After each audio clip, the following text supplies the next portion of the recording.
Coming live direct from Los Angeles, California. It's the Dr. Greenthumb Show.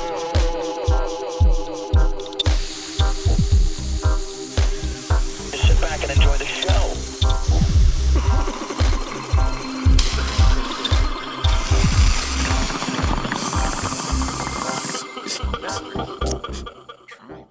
Calm down. Just sit back and enjoy the show. Hello. Hello. It's Dr. Greenthumb. I'm here with C-. Hola. Hola. Hi. We got Hall & Oates, Skinny Pablo back there. Mr. Oates. And we have E-Zone Malparido. What up? And, we'll be joined by DJ Muggs shortly. For all those that are saying, like, where is DJ Muggs? He's here. He's in the building. He's in the building.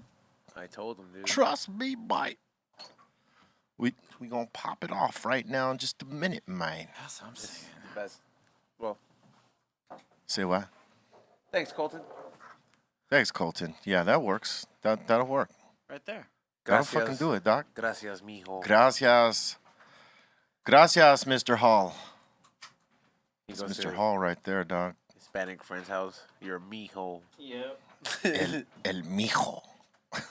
No, Miklo. Miklo. It's Miklo. El Miklo. That's a good name for him, El Miklo. Word up. Yeah. What's cracking? We got the legendary one up in here. What's up, sir? How's everything? What's up, Phuncky? Good to see you. Brought some wine, Whichever some seat you. glasses. All right, shit. Oh, Here damn. we go. You know what, dude? Those are perfect to, like, Could you put them in the to fridge? pour that Like the beer in. fridge? Yeah. You want you- Damn, look at those. Those are tight. We can just Word break up. those in right now. Well, yeah. If you like. I'm going to definitely use this. Oh, this shit is hard right here. This is- Yeah. This with the 450 beer is going to look fucking. Let's great. go. Oh, Let's yes. get it popping. We are joined by DJ Muggs, Soul Assassins. Thank you for having me, gentlemen. Word Appreciate it, up. man. There goes your two. Should you want to light one or Hell two? yeah. I've been wanting to get up. And I here. got a couple of extra ones here. Oh my God. What's up, Papa? How you been? Feeling incredible, man. Feeling powerful right here. Everything's good, man. Family's good. Hey. Business is good. Weed's good. Friends are good. Life is good, baby. Hell yeah. I was listening to the first two off of the new joint that you're putting out soon. Was it Diez? How do you say it? It's Diez Oh. Oxa. Fucking I can't remember. accident. Yeah, I can't even say some it. Latin, some crazy Latin It's shit. Latin for like assassination day. Like, Hey, the music is ridiculous. Man. It's yeah, but it's all instrumental. It's all instrumental. yeah. Put the mic up close down. Yeah, it's all instrumental. It's pretty much David Lynch, Rob Carpenter, like soundtrack type of music stuff. Danny Elfman style stuff, like stuff inspired by that. Just straight soundtrack music. I have about 80, 90 tracks I did over the last 4 or 5 years. So the label Sacred Bones wanted to do a project with me. They wanted to do a hip hop project, and I was like, man, I'm pretty good on the hip hop. I got it covered over here on my Right. label, but I think I got something y'all might be able to do. So I just said here, and they was like, and the reason I like them is because they do put out the David Lynch records and the Rob Carpenter. They put out weird eclectic shit. So it actually worked over there. They're out of Brooklyn and they're great. Word. You know, they're like it's weird having an independent label partner because I do everything myself now, but they're actually got their shit together, which was amazing. dope. Like an independent people that are on point, like creative, Yeah. but a step ahead of you, and you're not used to that. And I was like, okay, this is gonna be pretty good. So I'm looking forward to it. It's a fun little side thing. And it's dope because it's different, like than anything you've done. You know what I mean? Normally, obviously, motherfuckers always hear your shit with some rappers on it, like blazing it. You know what I'm saying? And this just highlights the fucking music. And it's dope. Like what the two joints I heard so far, man, that shit is dope. It's like very, like you said, it's like very cinematic. 100%. You could place it in a scene in movies and it'll fucking fit perfectly, or you could spit fire on it. Yeah. It's fucking dope. Like, I could see motherfuckers are gonna be sampling that shit just to, spit some hip hop thunderous verses on there, but with like like a cinematic feel. Is that beer? Hey, you got some Jack right there if you want to fuck with that. But we got beers downstairs too. Take a little shot of this. We figured I was gonna bring some whiskey today, but Wet my whistle. What are you drinking? I've been on that Hibiki. You drink Hibiki, the Japanese whiskey? I have not fucked with that. Fire, bro. I've been like now and then doing that LaFloy. Hibiki. Hibiki? Yeah, just get the $100 one. You don't need the $700 one. The $100 one's Yeah, good. it's still good. Yeah, I mean $100 better be good. Shit. Yeah, right. It's not $25. It smells good, man. Hey man, you've been keeping busy at a crazy pace, but like that's all I've ever known of you. You've always been the workhorse. Like that's to me that's where I developed a lot of my work ethic from working with Muggs right here because like he does not bullshit in the studio. And this is one of the most tenacious human beings I've ever met in my life. If I'm in a fucking foxhole in a war, I want him next to me. You know what I mean? I appreciate that. Wow, that's dope. Yeah, I mean like.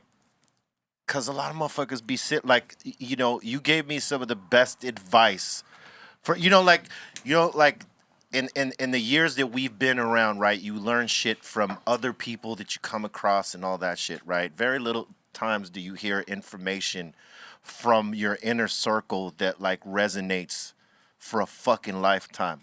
And there was shit you told me that resonated all through my shit, right? That helped me keep the edge. To be able to last in whatever sort of space that hip hop was in, right? And he always told me, be around the best, right? Be around the best, listen to the best motherfuckers so that you find where you can be at to live in the space of now, right? Like on some shit, to be the best, you got to be around the best, studying the best. And that's what we did. And that was advice that he gave me way back then as a young fucking man.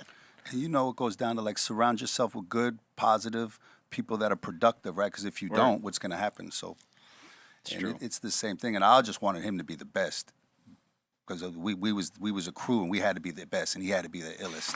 And this was Michael Jordan, but then I was Phil Jackson. You know what I mean? So it was kind of like, and I'd push him. And I'd make him mad doing certain things, but I know how to get him out of it.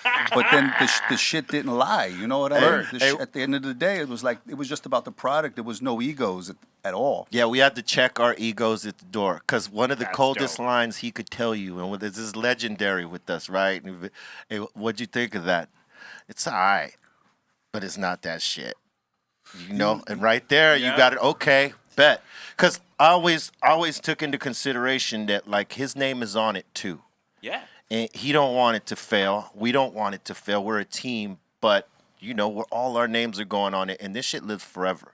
It's not something that once you put it out, it goes away. Nah, this shit lives forever in the library of music. And do you understand who we had to compete with? Tell him.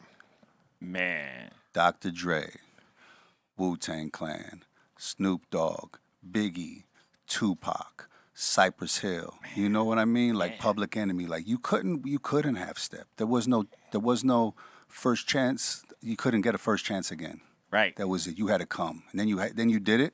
You could do it again. Yeah, do it again. You could not have step. So it was all about excellence, man. And we approach it like martial arts and anything we do. We just want to be the best, man. And just fucking never satisfied. What was crazy is that we had like these rules that were popping off for us, right? We would there was a time we all went to clubs, but then we went dark. We wouldn't show our faces. Remember that shit? We were like, it's better to be mysterious. Right. And so there was a time where we were just absent on the scene. Nice. And then we came back on the scene later, but thick. You guys are still partying, though, right? Yeah. Yeah, of course. I mean, build the mystique. We used to go, I remember when we were going, we would take like 15, 20 cars deep of motherfuckers, and everybody had a sidearm with everybody. It was bandit. 20 cars deep, sidearms, be real strapped everywhere, every day, ounces of weed under his seat. Didn't even care. Getting pulled over, just, suave and cool. Yeah, officer, here you go, whatever. You want to search the truck? It's not a problem. Gun under the seat. Hey, what was the craziest times is I tell people about this particular show. We were doing this. I don't remember if it was a radio festival or if it was a Lollapalooza, but there was like at least 100 sheriffs looking over us from the back, and you could see them from the crowd, and you could see them along the sides, and we didn't have it on the set list. But you flipped pigs on there just all of a sudden. And we all looked up like, oh, fuck it, let's go. And we serenaded. That's we serenaded those sheriffs, bro. It was ice cold the way he did that because, like, it was not on the set list, right? But sometimes that's just the way it went. Like, if there was a feeling, we just went with it. It was probably a mood. Let's just go this direction right now. Yeah. Jam band style. You had to be on it. If you weren't, boy, you was going to get caught out there. Man, would you ever change like the set like last moment, like you guys when you're getting ready, you're like fuck it, you know it, like a moment like that where you're like fuck it, I'm gonna add this. I'm sure we had. I'm sure we did at times like, hey, let's throw this in right now. This will work. Or let's, Word. Yeah. I'm sure we had those moments. That like there was definitely some moments where we felt like where a song should go right there where we might not have had it. Know what I mean? Like that you learn to vibe out a crowd. When you're green, you don't know none of that shit. You're just going with the music you play. Yeah, like now that we're talking about it, I remember like, let's cut that slow shit out right now. Yeah. Bro. Like we had like some of those shows, you're like, that ain't gonna work right now. You could tell from the first one you played.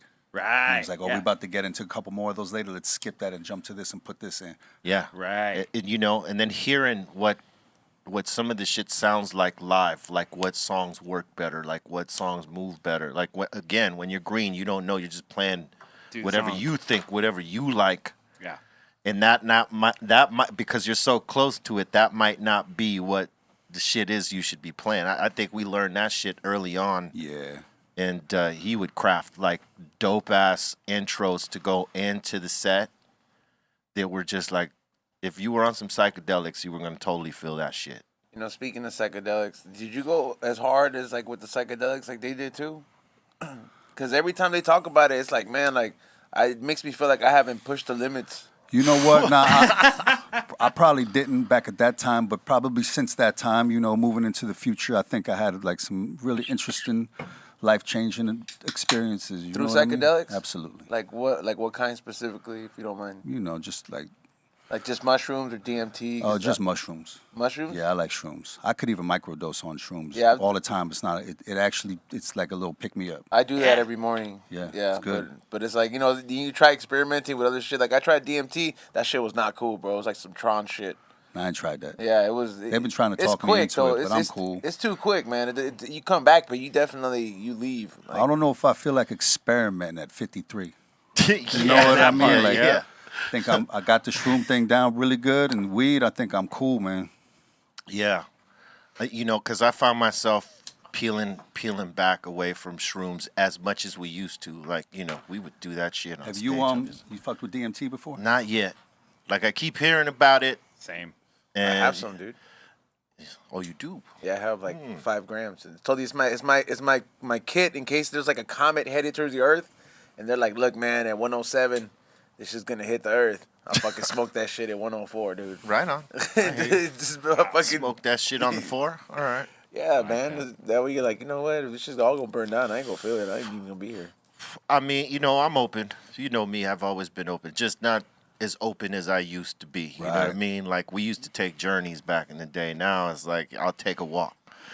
Take a hike, dude? Take a little hike. Yeah, that's why the microdose was cool, because you could just do your day. You don't even get high. You just kind of like get a little energy, kind of opens you up a little bit, and then you feel it like it's a little ramp up a little bit. And it makes you appreciate the shit you wouldn't appreciate. Like, if you're going on a hike, somebody take them in the morning, you just appreciate shit like the trees and shit. Like, talking to the tree. What's up, tree? Yeah. Like, you just... Because the tree's seen it all, bro. The tree's been there. Yeah. They done seen everything. You're, like, more thankful for that shit. Like, you're like...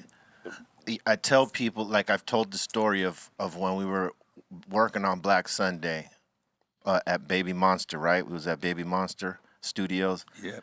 And on the last day, and I think we were working on We Ain't Going Out Like That and maybe Lick a Shot or something like this, right? And we took the mushrooms and we turned the lights out. Remember that? Yeah. Small ass studio too. Like the speakers were there, and the couch is probably here. Yeah. Small room. but it Banging. like banging sounds. And we were so shroomed up. We turned out the only lights that were on in the studio were the board lights. Damn. Because that's the way we would listen to mixes at the end. Remember that? Yeah. Some of, not all of them, but a lot of them we would do that. We'd turn down the lights and. Because you know the board lights illuminate the room anyways. Yeah. Shit just like, and they're all moving and popping and shit. It was a great way to vibe it though. Like I believe we cracked some mushrooms. Well, I know we did it. We fucking cracked some shrooms. We did the verses to We Ain't Going Out Like That. And then after that song was done, we listened to the mix of what the album would become, I think, in terms of song placement and all that shit. Yeah. I think we probably figured it out that night. Yeah, we listened to everything down on mushrooms with the lights out. Damn, so you came up with pretty much the order of Black Full Sunday. blast. Yeah, on 11. The fucking speakers went to 11. That's what I'm talking about, right? Yeah, Right, just banging that shit out. That was full blast. Damn. Are there some Cypress records that will never see the light of day? Well, I don't know about that, but so it's weird. I started digitizing everything about a year ago. Every one of my dads, I have like 300 videos that are an hour long, coming from 88 to like The beginnings. and all the music. So I found all of our original demos, like the Tascam tapes. Yeah. Those fucking pans. You know what I mean? Yeah, like the right. first ones we did. Getting Phuncky into place, the Soloist. A couple joints we did, early joints. So I found all that. I found the real estate ones, and I was like, oh shit. Then a song we did on Temple of Boom, Los Scandalous, California, that's where right. I'm from, but on a dumb kingdom come. I found that joint. I ain't heard that. I ain't heard that since then. So we got some shit. I probably found an album worth of shit. Damn. Wow. Damn. Album and then the demos. And then the demos. Yeah. But you know, that presentation's got to be some next level shit. Yeah, for sure. I agree. I ain't heard those songs in so fucking long. I'll man. shoot them to you. I'll shoot Just them when to you. they're ready, when you're comfortable. Well, I with don't got the tapes. I got the MP3s. That's it. word. Not even the waves. So it's like Damn. it's rough mixes. You know, I still Right. go master it and compress it a bit. But Those were off the first demos where they fucking snatched up the discs on them, right? And we had to start from scratch. yep, Right. yep. Yeah, the first demos, and the song from the Temple of Boom album though is banging. Yeah. That one's banging. I gotta hear that. I haven't fucking heard that shit in forever.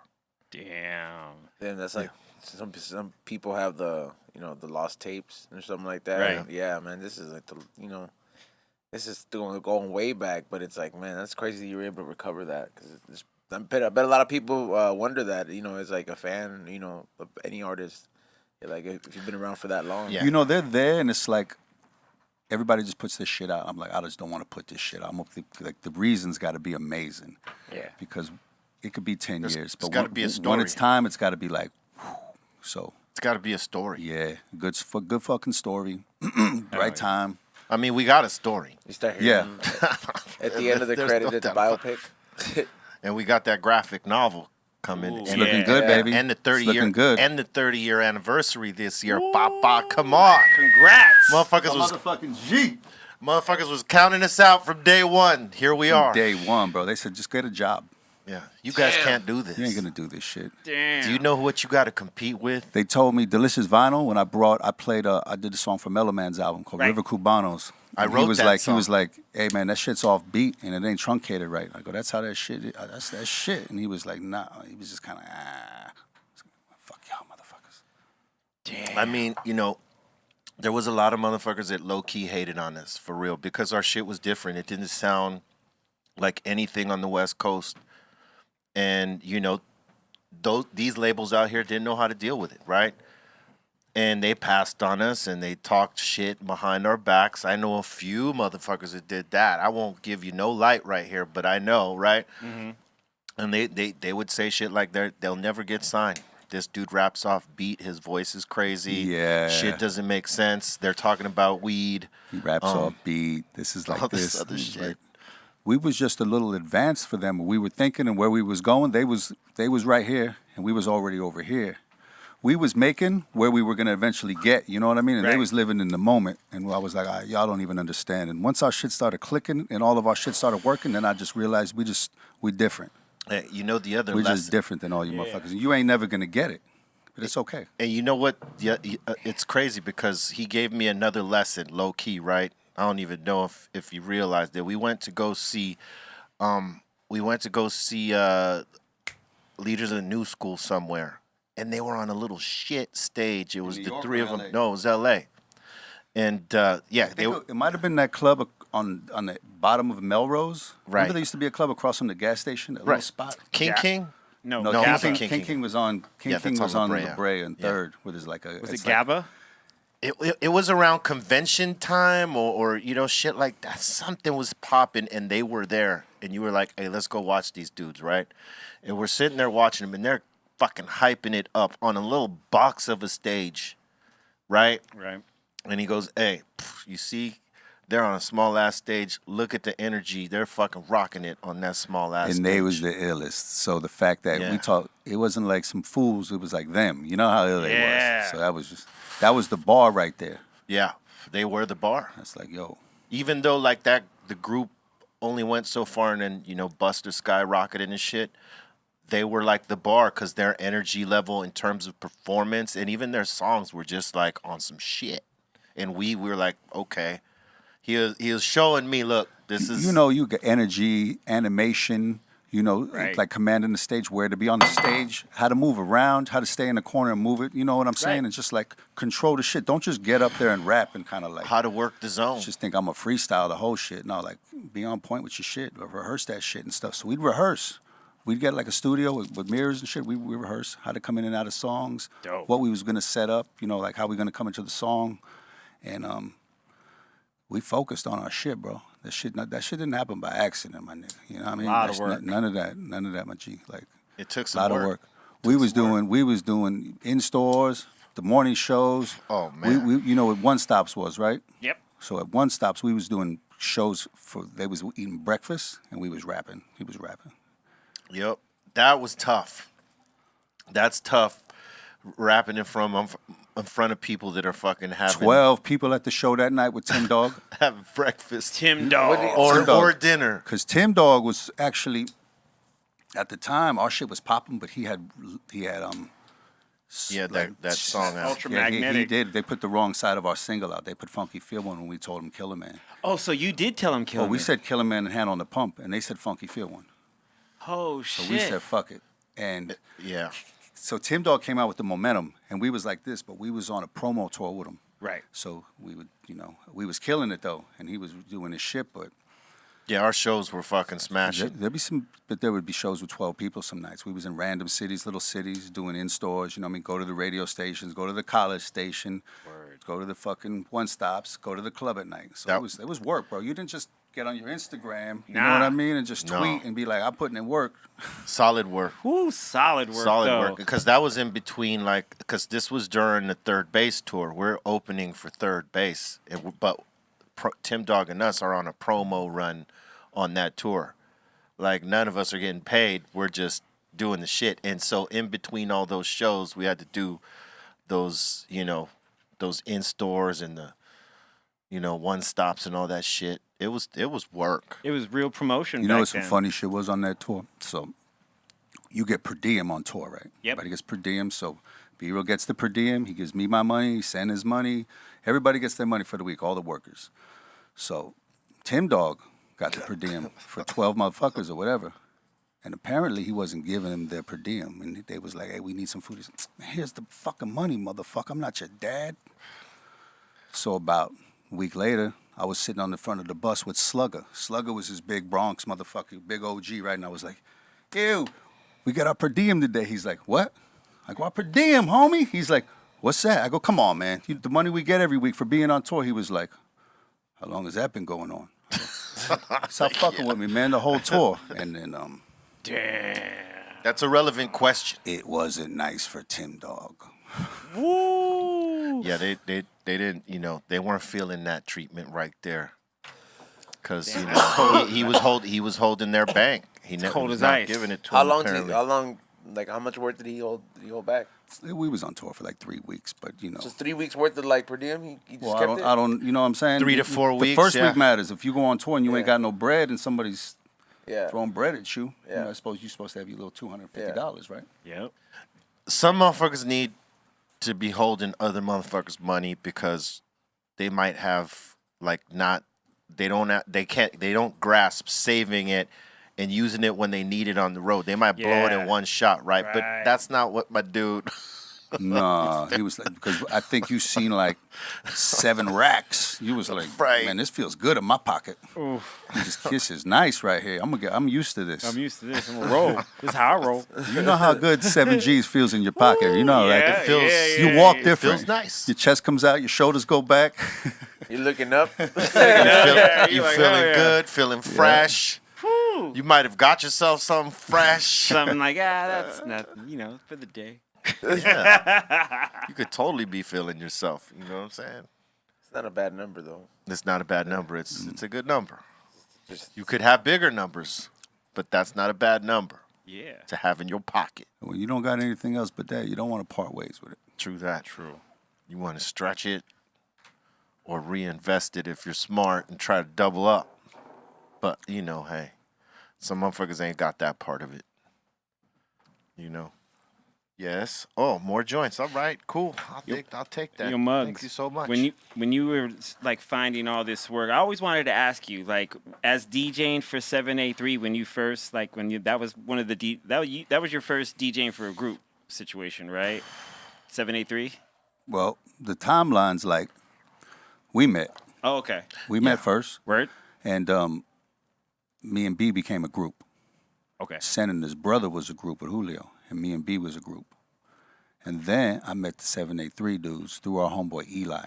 Okay. He was like, Muggs, I met these kids from Brooklyn. They in Hollywood. You got to roll out there with me and go kick it. I was like, so I met him, and we was doing a party in Bell Gardens at the park. And 783 had a record out called 783 Will Rock You, right? And I was like, fuck, y'all want to do our party? We didn't know nobody with a record out. So it was like, boom, we put them on the flyer. 783 from Brooklyn, New York with their hit record. You know what I mean? Yeah, Blew it yeah. up. So, yeah, one's good. Crack that. well, they just brought him up here. I was like, okay. And then, what was we talking? Oh, 783. 783, yeah. yeah. So the DJ didn't show up. So they was like, you want to DJ for us? I was like, fuck it, I'll DJ for y'all. And then B-Real pulled up. He was gangbanging like a motherfucker. He came in with the homies, Sticks, Baldy. He pulled up all red and shit was cracking. And so we did it. Man, that shit was dope as fuck. And then they was like, hey, man, we got 3 shows with Ice-T next week. You want to be our DJ? Oh. 'Cause I was a little better than their DJ. So it worked out good. So I was like, fuck it. So we went and we did a couple You were shows. a lot better than their team. We did Osco's over here. We did the club that used to be where, before they built the Beverly Center, there was a club right there. Right. You know what I mean? Like we played that. It was like 87. Damn. And then, so I was like, yo, about 2 weeks later, we was up in the studio for Mad Mad World for Colors because the dude who signed 783 was Jeff Fenster. And he was a lawyer at Geffen, who we at 783 eventually get signed to Geffen, but he was at he got us linked on the soundtrack, and it was the Cold Chillin' soundtrack. But we was the only group that wasn't Cold Chillin', you know what I'm saying? Right. And so I was like, roll with me every time we go to Hollywood, because we didn't know what Hollywood was, bro. We didn't even know the fuck how to make records. We knew we wanted to. So Mello rolled with me. We're up in there doing Mad Mad World, and I go, he raps. And they say, all right, whatever. Matt Dyke and Matt Ross. And I go, nah, he raps in Spanish. And I seen their eyes go ching ching, the dollar signs, and I was like, oh, all right. But Mello didn't rap in Spanish yet. Sendog did. And then Mello went back to the crib, worked on his shit, came back to my house. He did a demo on instrumental shit called Shamalama. I used to have this big double radio with 4 speakers Yeah, and 2 I remember that shit. Yep. And we used to do our demos. We'd plug the mic into the radio and push record on the cassette. Yeah. So you had one shot, and it would be either the drum machine into the radio or cassette to cassette. And you record one take. And so we was doing our demos like that too. No shit. So Mello did his, and then boom, we take him up to Delicious Vinyl, and then he got his deal. That's how he got his deal. Yep. Shit. Yep. Damn. I never knew that story. Mm-hmm. The way they pulled me out of gangbanging was I came to write 2 songs for Mello Okay. that I hadn't written in a long time. these guys was like, hey, we got this shit going on. Muggs is in 783. He got See, you know what was ill about him? Like, other people that wrote, he was pretty like what was happening, like Run DMC or other rappers. B wrote his own shit. Like, it didn't sound like nobody was like, yo, like his vocabulary was ill, and it's just the way he would lay it out. Was some shit you wouldn't think of. It wasn't the basic shit. So I was always like, this motherfucker writes the best. Like all of them from the first day I met him, he wrote the best. Over time, his delivery and confidence and his shit, and it just went like this over. It's bam. You know what I mean? We all progressed because we put the egos aside. You know what I mean? And like took the harsh criticism. Put the work in, right? Sometimes Put the work in. And it was work, man. And being able to say, hey, you could do better. You know what I mean? Because a lot of us as rappers and shit, we tend to like, you know, get egotistical and we're like, man, hey, listen, I got this. Yeah. But we never had that. It was like I always trusted what Yeah. you know what he was saying to me in terms of like, do it again, because realistically, I know what he hears. Right. Maybe I'm not necessarily there yet, but I know that he knows what he hears, and I'm gonna go with that. And some, to be quite honest, some producers are afraid to produce you, and to tell you, hey, listen, that was cool, but let's try a few more because this, you know, you're there, but you're not there. You know what I mean? Like, he's never been afraid to tell us that, and I think that's what made us better, is that you know, we weren't afraid to take this from each other like that. You know what I mean? Because we were all on the team. He's my brother, I'm his brother. You know, and we go. And back then, everybody was even tighter, so everybody would write for each other. It wasn't even like, I wrote your shit. It was like, man, I got this song for you. More like, it's fun, and I'm excited to write this shit for you, instead of like, he wrote my shit, I wrote his shit. It wasn't even like that. Mello wrote some shit, like Real Estate with him. He wrote that shit. Him and Brett wrote Hand on the Pump together. It was like all of us was just a crew just working together. You know what I mean? Just having a good time, figuring it out. Yeah. That's dope. That's, I think that's key, man. You know, when you have a chemistry on it with a team, it was crew. Yeah, it was just fun. We was just having a good time. Yeah, absolutely. And it started to like, Mello got signed, and then I got 783. So we was like, it's right there now. Yeah, it's like, it's just right there. Like, how do we get right there though? You know, it was just figuring that out. So it was that time, man. Hell yeah. Did you ever do any beat work? Like, you know, beats from like 783, like, because I know they had the Bomb Squad on that first record. Here's what happened. So, no, I had ideas. I had like the sample for Madman World, and I had a lot of samples in my records, but I didn't make no records before that. They wasn't gonna. And 783 got a $100,000 budget, which was fucking really big back then. So they wasn't gonna give it to me. So Joe the Butcher produced the record. So we went to Philadelphia. I gave Joe my ideas, like a couple of records I had, and Joe had his. But I pretty much learned. I pretty much was like, oh shit, this is how you do this shit. Word. And then I got to go in the studio with Daddy-O from Stetson Sonic. Ooh, and he did 2 songs, and I was like, oh shit, that's how he does his shit. Then I got to go to the studio with the Bomb Squad. Yeah. With Keith Shockley and Eric in Long Island. I went into the spot. They had this whole library with records and shit. And then we went to the studio. Well, Green Street was the studio, but the spot on Long Island was the record library. They had all their records filed like a real library already in '88. It was like Rolodex libraries. No shit. And so I got to see that. And then Schoolie D came in the studio and programmed Cash Money. So I was just like, and we love Schoolie. So then I was like, but the shit didn't come out the way I wanted it to. I wanted that hard shit, and I was fucking mad. And I was like, I got my drum machine though, and then it was just on. Yep. And then like our shit was just like, our shit was just on, bro. We was just on. I was like, yo, I know that. Let's go, B.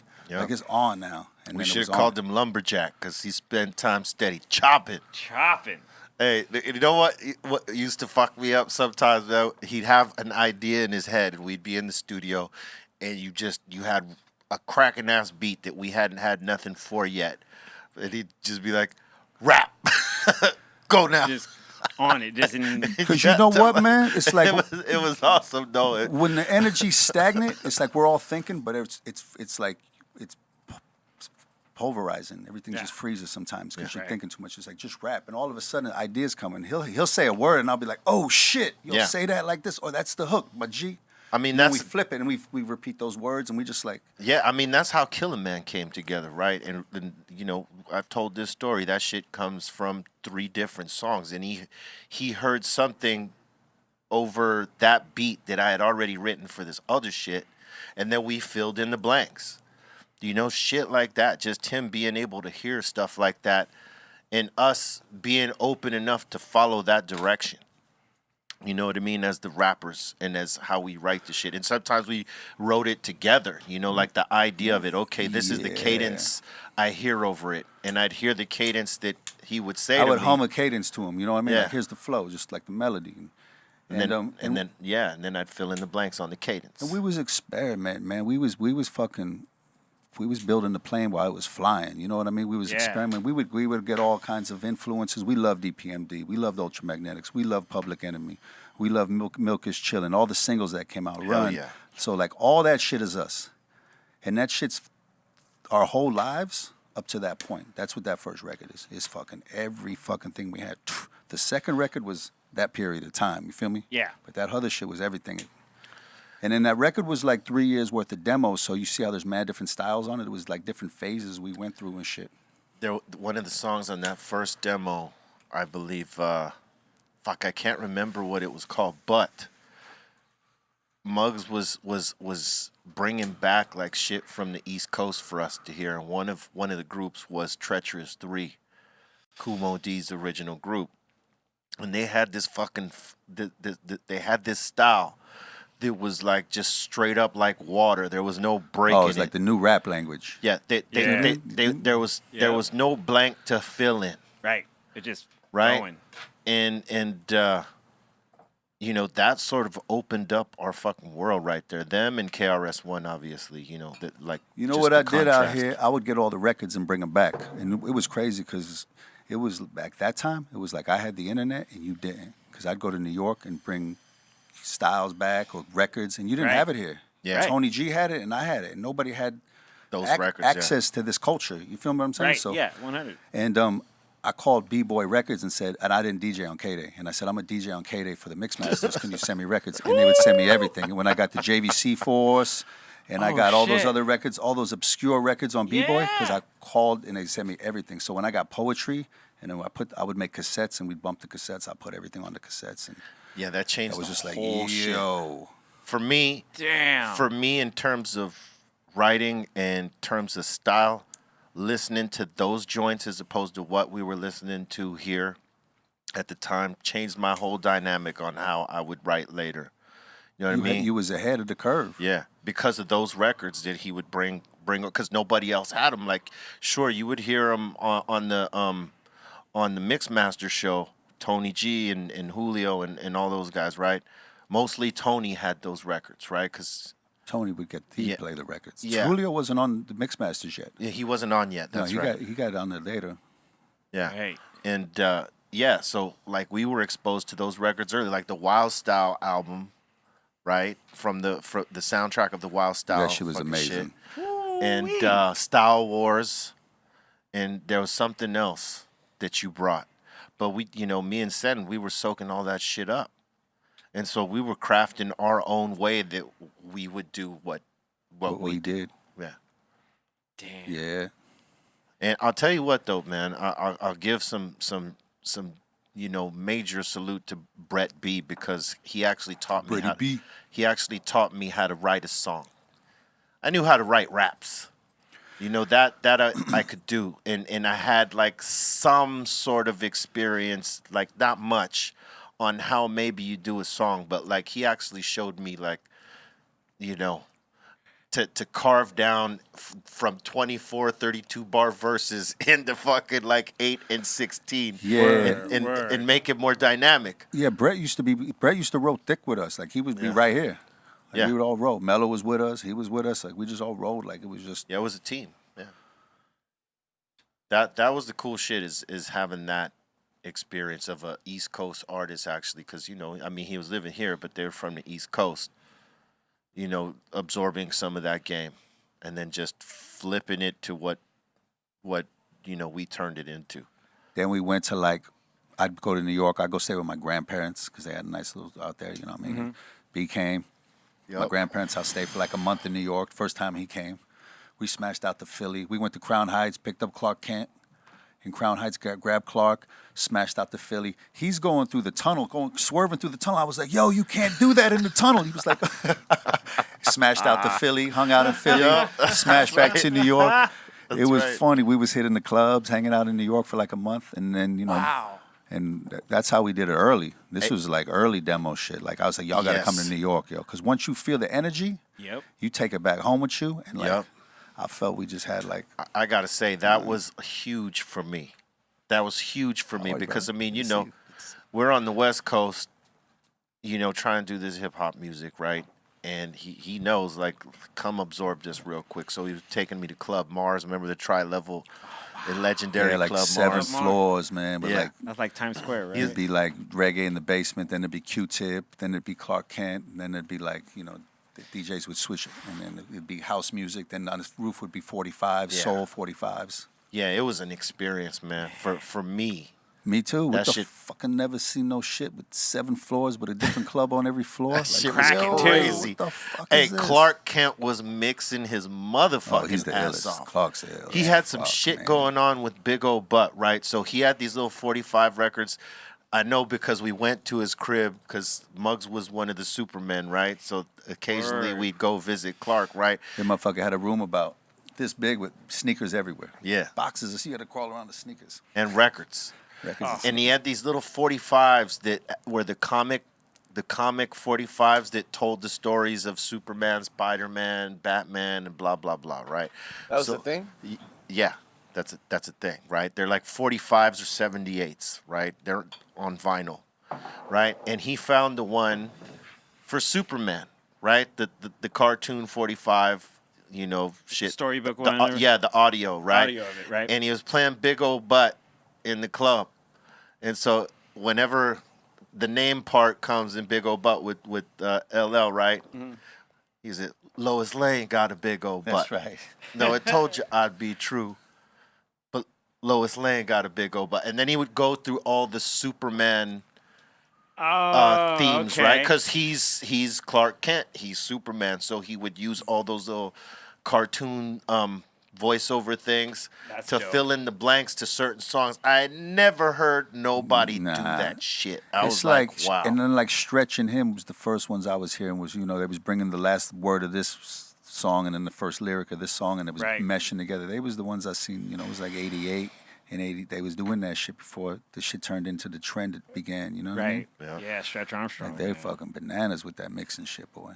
OG. We got Lenny in here. He's got an announcement over What's here. up, Perro, gentlemen? what's up, What's up? Funky in the Onda building. loco. First of all, it's an honor, Muggs. My G, thank you, sir. Good to see you. Huge announcement. We always start off with some blessings.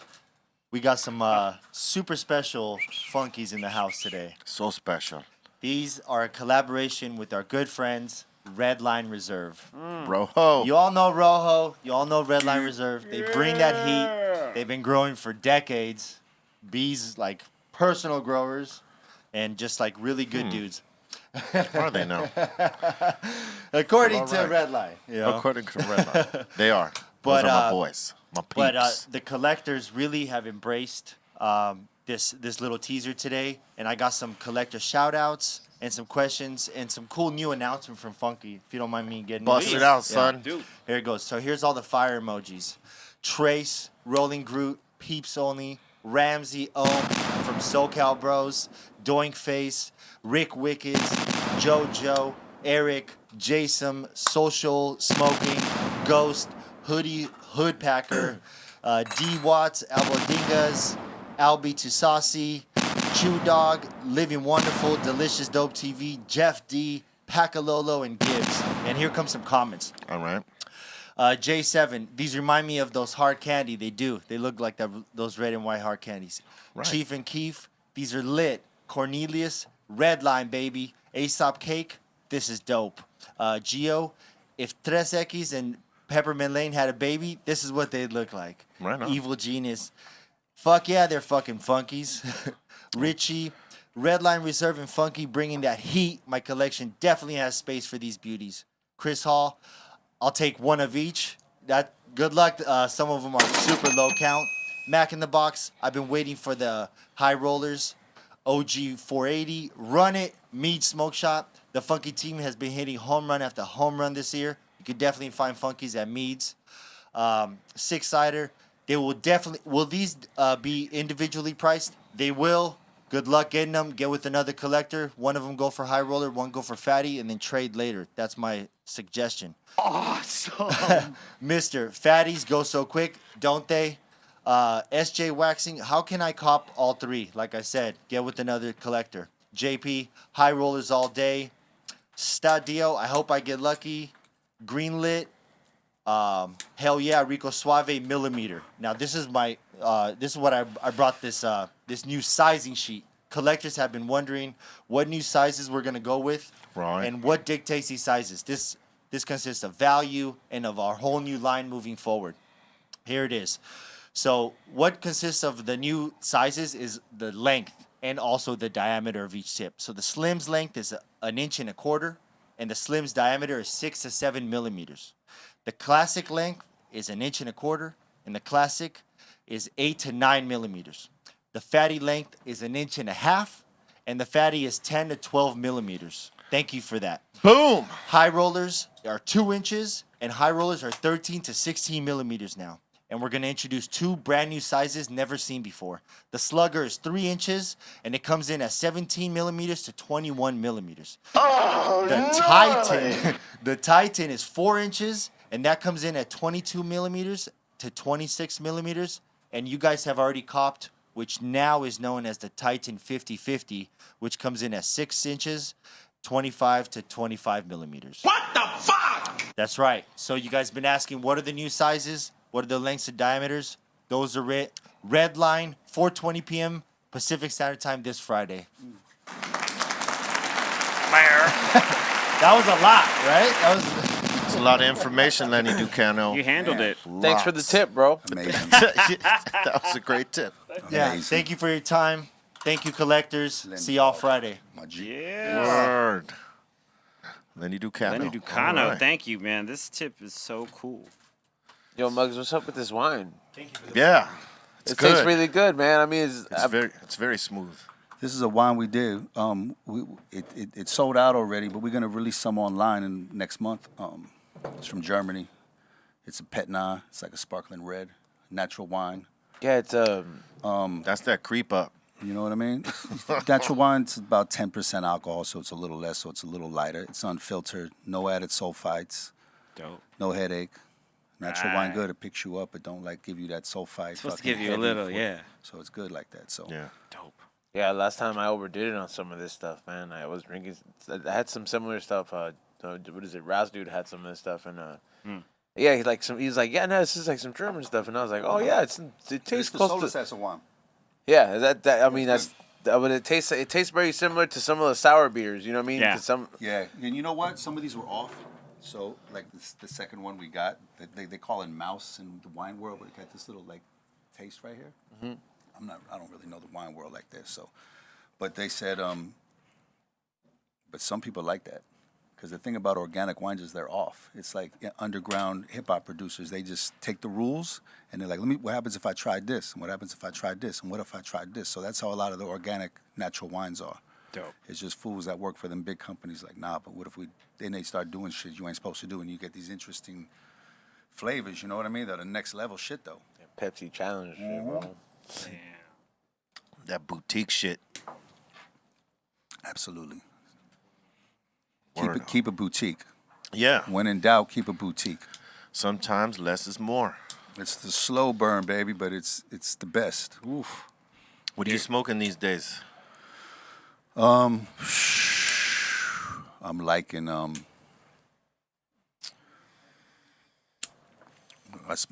smoking them Jeter pre-rolls. I like Jeter pre-rolls. I don't like pre-rolls, but they're pretty Yeah. good.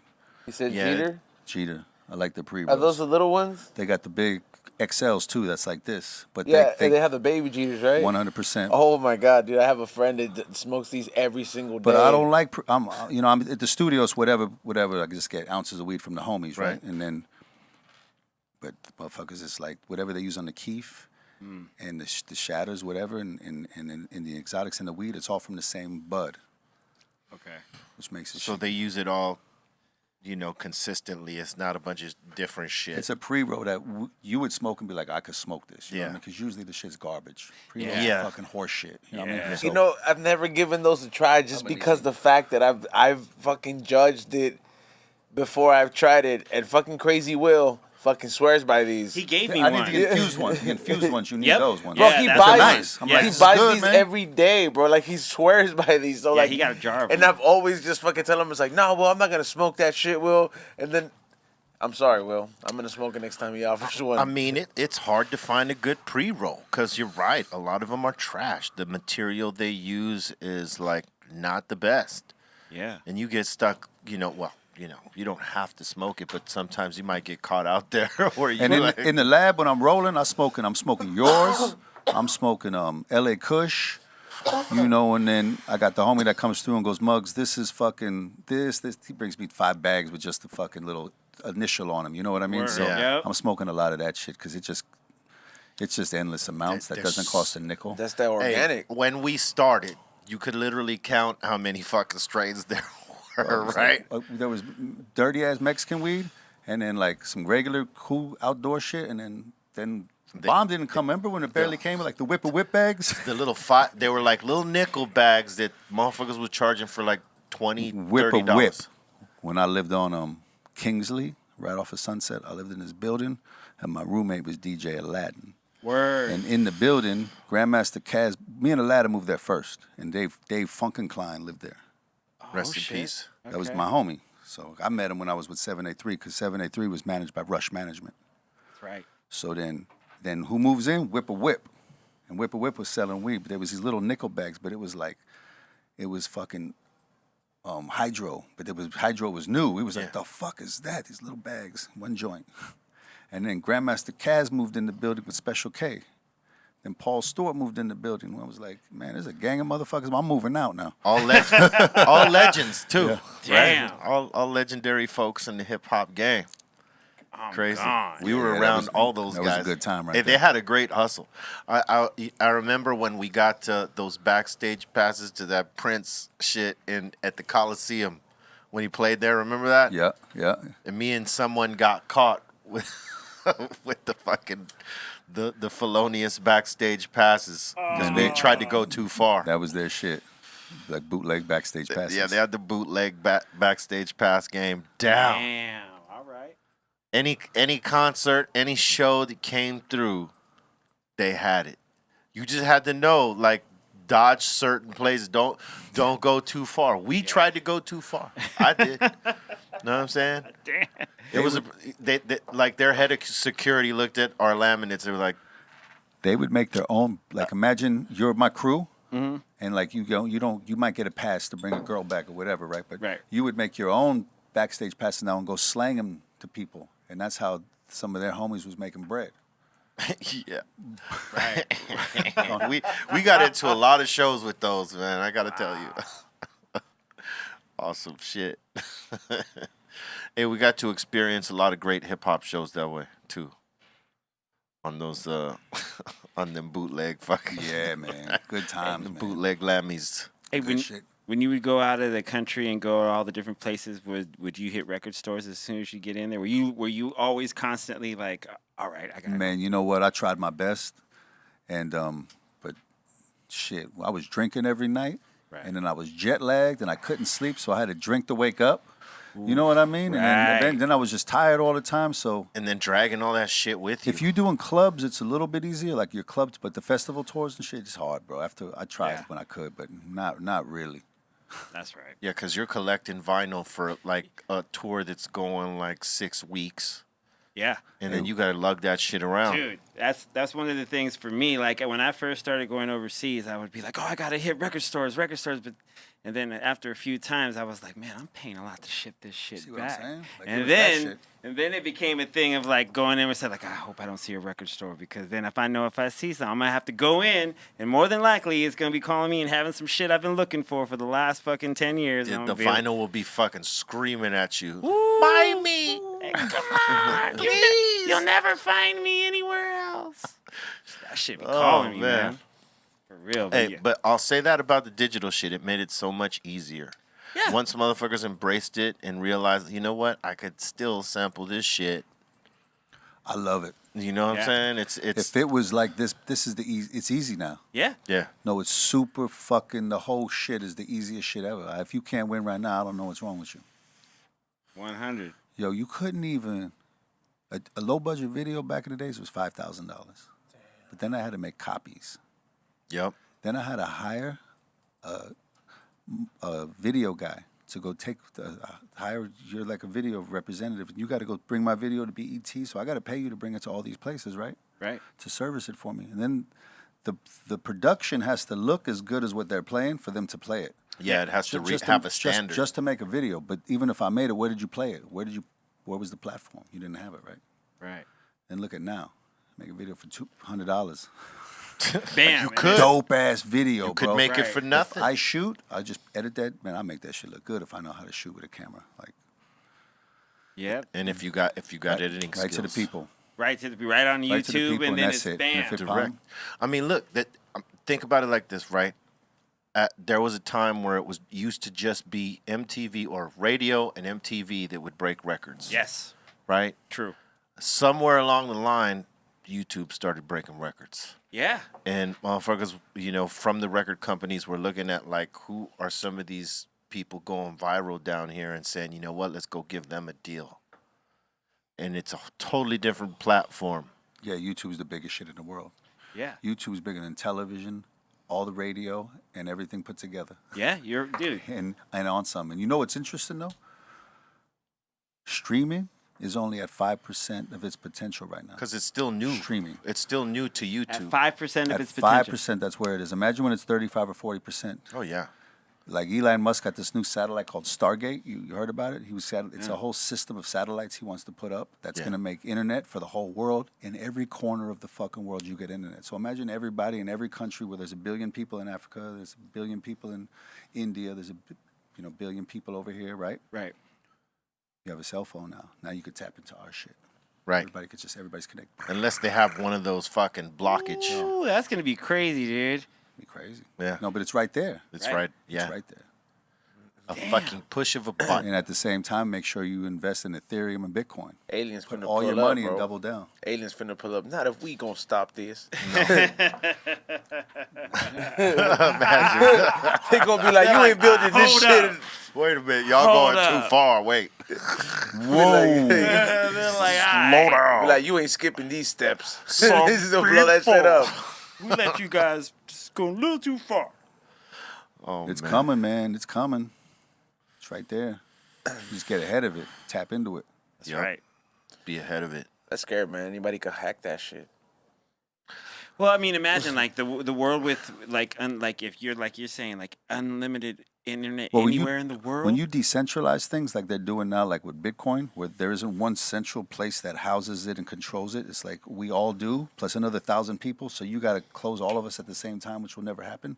So that system eventually will get decentralized, like the NFT system is. And then now they're going to do, when music gets to that stage, Oh, it's yeah. a wrap. And it's coming. It's easy. That's the next shit. Damn. 5%. Imagine this for a concept, right? Like I got a song, I got my song, and if you want to put my song on your Instagram, it's a nickel.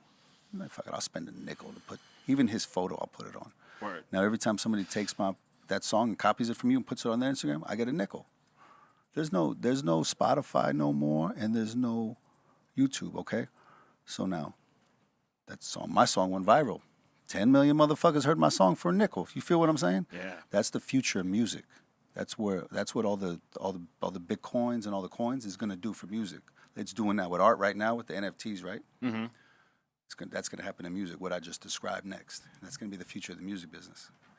It's doing it with different, I guess industries. Like right now, that shit's doing it with collectibles, man. Yeah. Like crazy. That's where them shits are. artists. Yeah, that's where them shits are getting like they're getting those high ass fucking auctions, bro. It's not the elite motherfuckers that are buying it. It's just the motherfuckers who fucking invested their money in Bitcoin, and now is the moment. Well, a lot of those artists they can that invest in. the BB guy that made millions, 11 million. Those guys, those are electronic music guys that been into this shit for 5 years.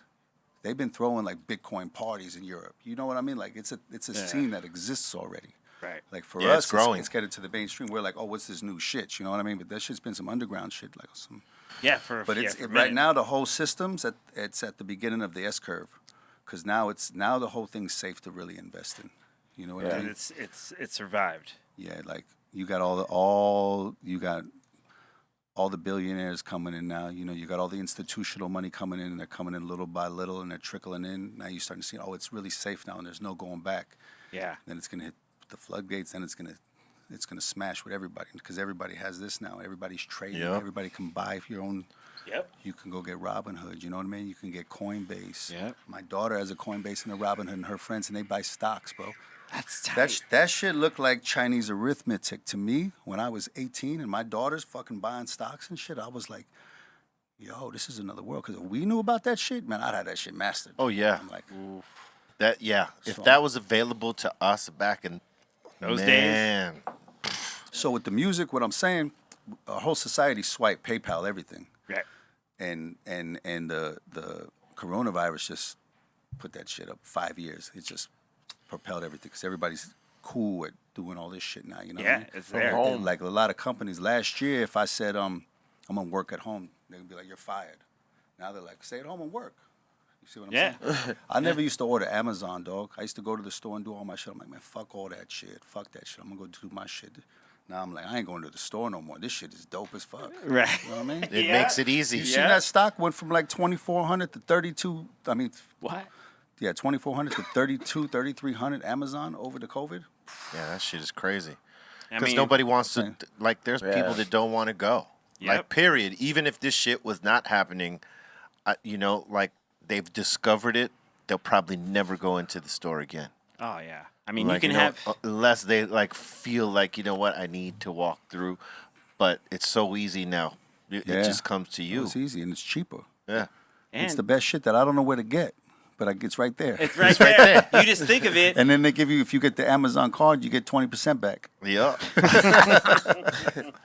Let's Yeah. go. Yeah, I mean, dude, I've had to get shit before and be like, yeah, I need this, and you get it like in 4 days. I need to give you a new hat. Fuck, but that's like Oh, this is a 15 years ago, fool. Yeah. But that's, Give me your that- address. That transcends time, though. you look right good. there. That transcends Looks time. brand that new, hat. though. Yeah. He takes care of his hats. Yeah, that shit looks brand new. But I'm saying that transcends time right there. Yeah, man. right here. That's fucking Always classic. repping. I brought some hoodies for y'all. It's in the box. That's over what there. we got a Oh, package word. for Oh, you thank too. you, brother. I appreciate we that. we I made love a good, gifts, man. We made a good Oh, one man. for you. Every day's Thanksgiving. Yes. Shout out Yes. to Mayhem Loren. Hell yeah. Absolutely. That was a banging album you did with Man. with Amazing bro right shit. there. I love that dude. His Dude. motherfucker's dope. So over the last like 4 years, like you've been dropping album after album. You and Mayhem Loren, and Yeah. then who's the other kid? I'm so high right now, spacer right now. Makami. Yeah, Mock's dope. Like the work you did with Makami, like that's some of my favorite shit. Oh, thank you, brother. Like you just keep dropping all these albums, even going back when you did, the one with Jack and Ill Bill, you know what I mean? Like you just thank you for consistently dropping dope shit. Oh, I appreciate it, man. I'm just having fun. Sounds shit, like it. I ain't got no choice, man. I feel that's like when I'm having a good time is making music. Yeah. And doing it. I guess it's fun, bro. So I was like, I ain't got no choice. I got to do it because when I don't do it, I'm like, this shit is boring. Right. Like You know, how what long can is I this kick shit? it for and do Yeah. this and go to the beach and ride a bike? Like I'm like, this is the most fun. Then the shit comes out, you know what I mean? And that shit's banging, and then you get to do a video and you get to hang out with your homies and have a drink and just fucking laugh, and then you got memories and shit. I was like, yo, this is that shit show. So I try to zone in, man, and now you know what even makes it even better for me. I don't gotta deal with these label motherfuckers and none of these It's all people. you. And I could just do everything from the videos and everything right under my own shit. Like All in this. house, yeah. Yeah, man. And then if I gotta, and a lot of times, those, like my team, I want my team to be a unit of 5 with a small little boat, a unit of 5 with a small little boat, unit of 5. So everybody's just like quick and fucking nimble. You know what I mean? Right. Like fucking, special forces. But a lot of these companies are like 1,000 soldiers, and they're slow, and they can't pivot and call an audible because you might have to just change your whole game plan up tonight. Like right now, change Yeah. that shit. And you gotta wait change till- that shit. You can't. The world moves. The world's alive. The world's fucking kicking. So So but when you're dealing with the corporate shit, you stuck into this thing. Yeah, because they can't pull the trigger on shit until the big ups fucking tell them that it's okay for them to pull And it's the trigger. Friday, and he's at the Hamptons. Yeah, unreachable. Yeah, he's on vacay. You know what I'm saying? Some funny shit. Hey, what was Egypt like? Man, I think I've been to every state and maybe 43 countries, I think. And that's one of the dopest fucking places. I think that might be it. That and Petra in Jordan.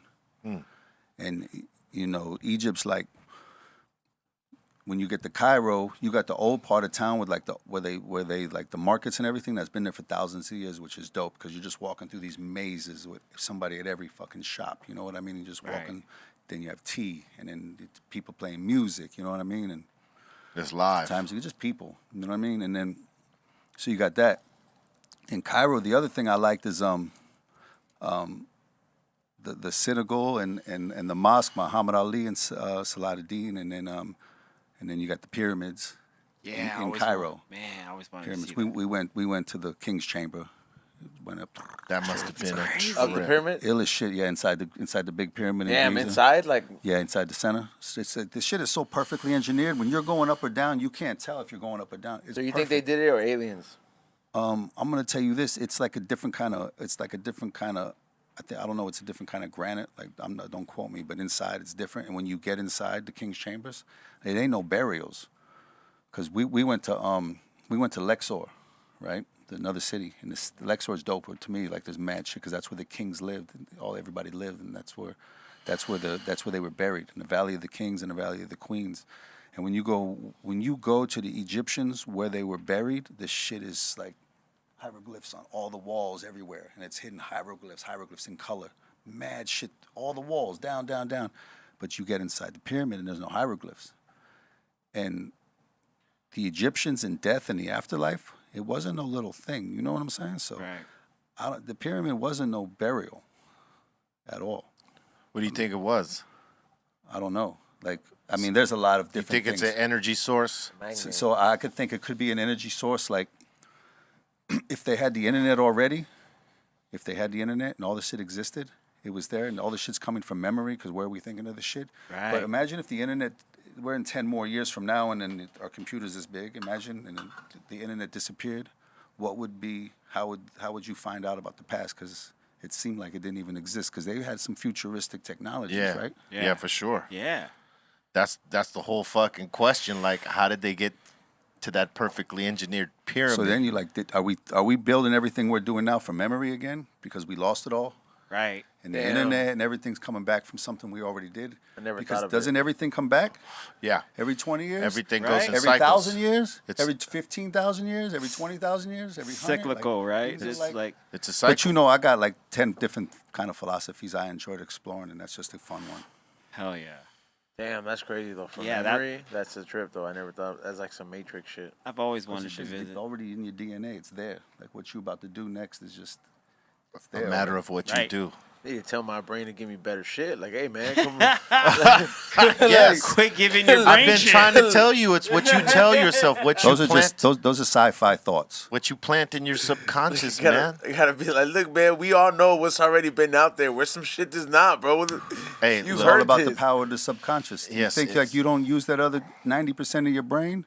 That's You the do. shit that works. That's Yes. the subconscious. Yes, if you That's where plant, it's all at. if you plant a seed there, and you work toward it, trust, you could manifest that shit. Like it's you manifest what you say to yourself. Like I tell motherfuckers, right? Like if someone says, "Hey man, you think you could do this over here, this and that," and no matter what it is, whether it's a hard, medium, or low task, right? If someone says, "Hey, you think you could do this over here," you tell yourself, if you say, "I think I can do it," you might do it, but you might not.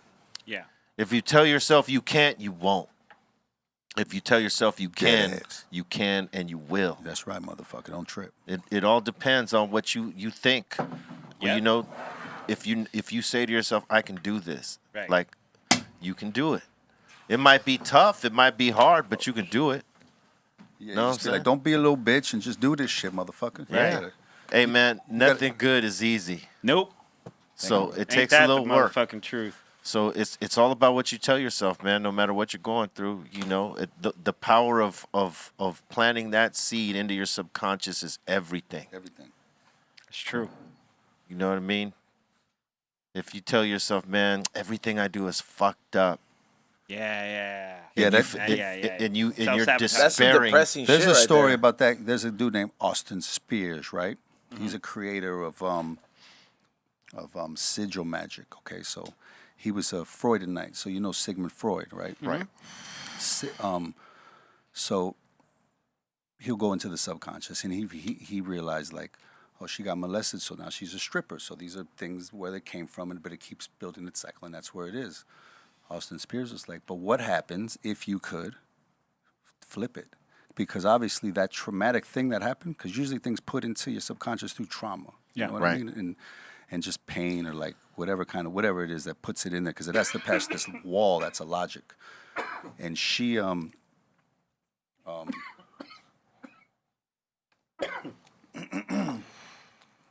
so Austin Spears was like, what happens if I could put positive things inside me? When it's negative, all the negative things are coming up and they're interrupting my life. But if I could put positive things in my subconscious and implant them, like you're talking about, Right. that's gonna manifest. So when I'm not thinking, these energies are working. That's what the subconscious is. The subconscious is alive. It's like this. When you just live in your life, you don't know it's there, but it's Right. the most powerful shit, right? So You could putting even- positive shit is exactly his Yeah. point. And this was like 1910. Yeah. And if you say it to yourself, right, like a self-affirmation, Right. you could either be in your mind or you could even like say it out.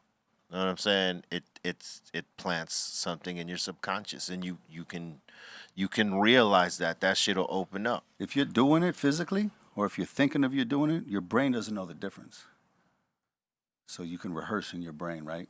You Right. can run through your free throws in your brain. Your brain thinks you're taking free throws. You're physically not going to get it, but mentally, you're going to be sharper when you step up again, because your brain it had the reps.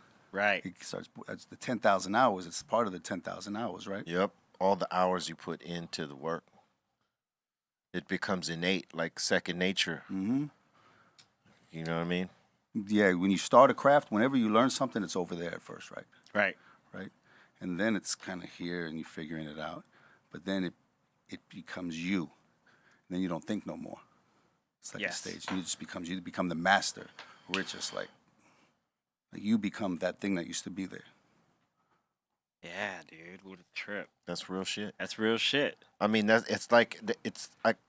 could equate it to the hours that he would put in on the turntables with Aladdin when they would be practicing routines against each other and with each other. Like the amount of hours that they would put in on that. You know what I mean? So even going into the production, the amount of hours into that, into like the chop sessions and Man, like, if you want to be a genius at anything, you got to put 150%. Yes. You can't put 100.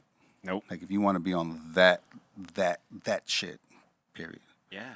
If you want a balanced life, you put 80% into a bunch of things. You know what I mean? You can have a balanced life. You're going to be successful. You're going to have a good family and everything. But usually geniuses, when they do shit, they don't have a happy life, bro. You know what I mean? Yeah. They don't, families ain't happy. Them motherfuckers is being geniuses, changing the world. You know what I mean? So, and under scrutiny and you get for that genius. You gotta have an obsession for shit, man. We get obsessed with shit. When Oh, we dude. get into something, me and him, it's like we go. It ain't no half. Right. And it ain't no 60 and like I'm gonna in do it the on pool. Tuesdays and Thursdays. It's like All in. 100 all day with no breaks for 10 years. Hell yeah. Man. That's why we still here. Shining, baby. Cheers to that. So we got our goddamn. glasses on. We got a bright future in front of us. Oh, for real. For real, for real. Nah, man. That's, everything you just said is 100 and Those 50. those were jewels dropped for your Yeah. benefit. You know, all y'all out there that are trying to do something. All right, absorb that, Yes. because that's real shit right there. No one's gonna tell it to you 1,000 like that.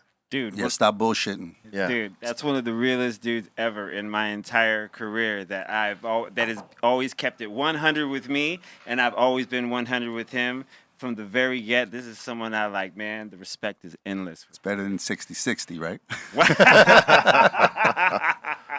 I keep it 60 with the homie right here. Yeah. I'm keeping it 60. Keeping it 60. Hey, with this motherfucker right here, I'm keeping it 60. This fool about 80 right here. 100. That's funny. No, man, but he's definitely one of the dudes. Like you said, a barometer that I would hear him say. You know, like someone would be like telling him about a record or something they're working on. He'd be like, "Oh, that's cool, but is it dope?" Right. And and they'd be like, "Yeah." He goes, "Well, yeah, you know, we're working on it." He goes, "Yeah, that's cool, but is it dope?" Yeah. That's for like, when you're talking to young kids and they get excited, they're making a record. Yeah. And the thing is, I got a record, cool, but is it dope? Yep. Because if it ain't dope, if you shoot that first shot, you might not have a second shot. Because if I seen you as whack, like garbage, I'm not even looking at it ever again. When they come in the record pools, was in their records you? Yep. And, Yep. Yeah. As soon as you saw it. Steve Fournier from Houston. Remember the remember his American record pool?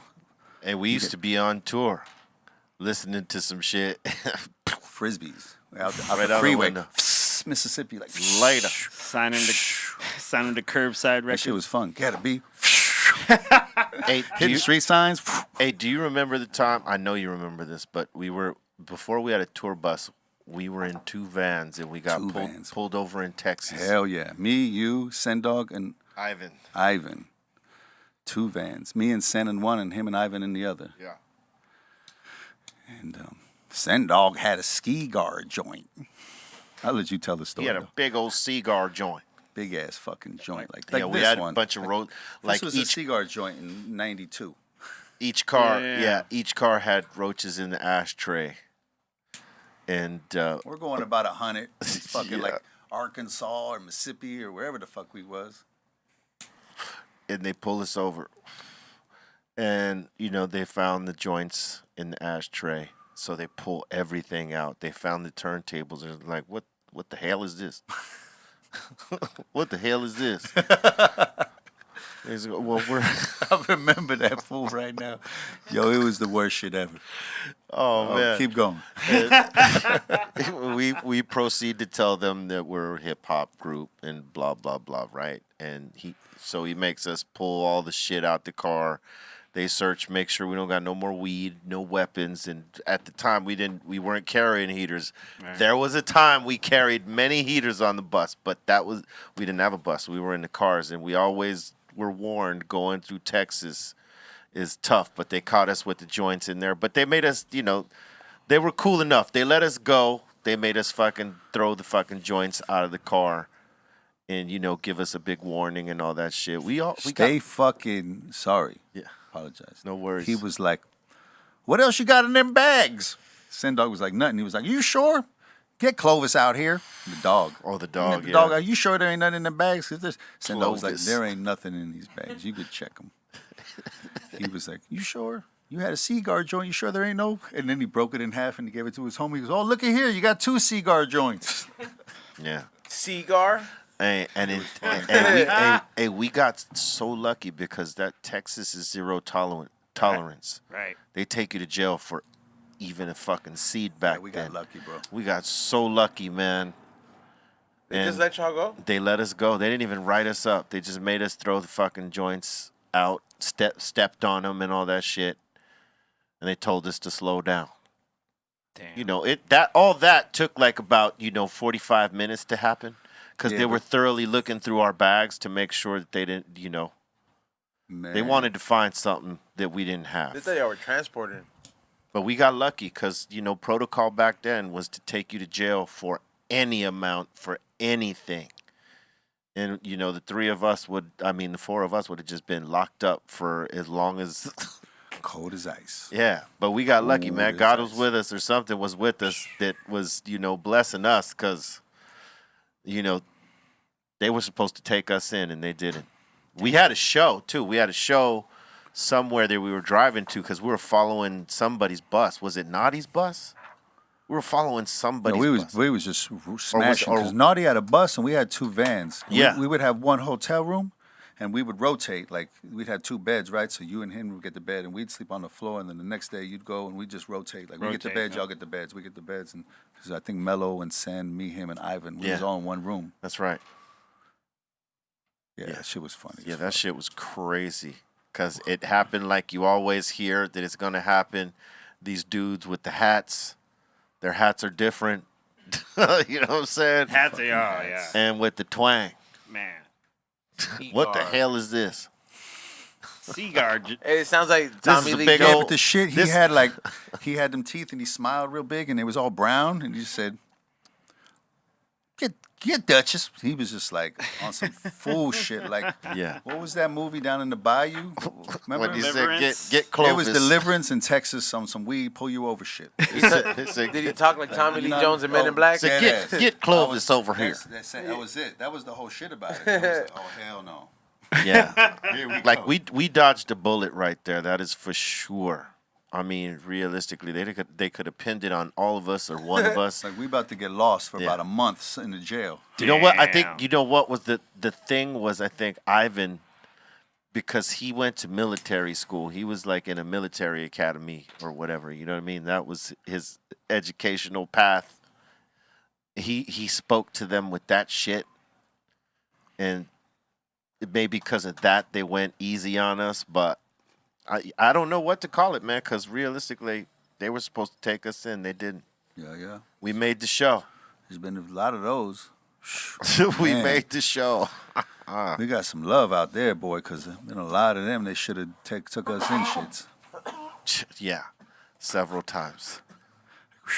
Remember when we were having mosh pits on stage during Hand on the Pump, right? We'd play our set, and I can't remember where Hand on the Pump was in the set, but when it would come on, we just have everybody, like whoever was touring Smashing. with us, just come on the stage, On the and stage just and start go. wrecking each other. Damn.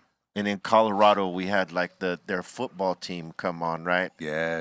And they were racking everybody up. They're racking each other up. It was awesome. Legit football players? Yeah, Yes. because the show was in the college. I think this was with Rage Against the Machine. Yeah, where the show. on I that, remember working out in the gym, and one of the scouts from the Vikings was there. You know what I mean? He was like, work out like this, and this, work out every day, and you're cool. You don't need to lift a lot. Just lift a little every day. You good.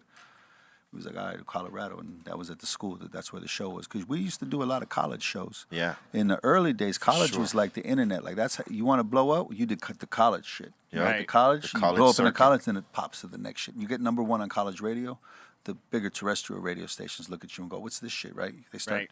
adding you in the mix shows, and then you start popping in the mix shows, and then Right. you got to play this shit. C minus, you got to add this shit in rotation, and eventually it starts pushing, right? So that's how that shit was. College was big, man. I remember being when I first got into radio.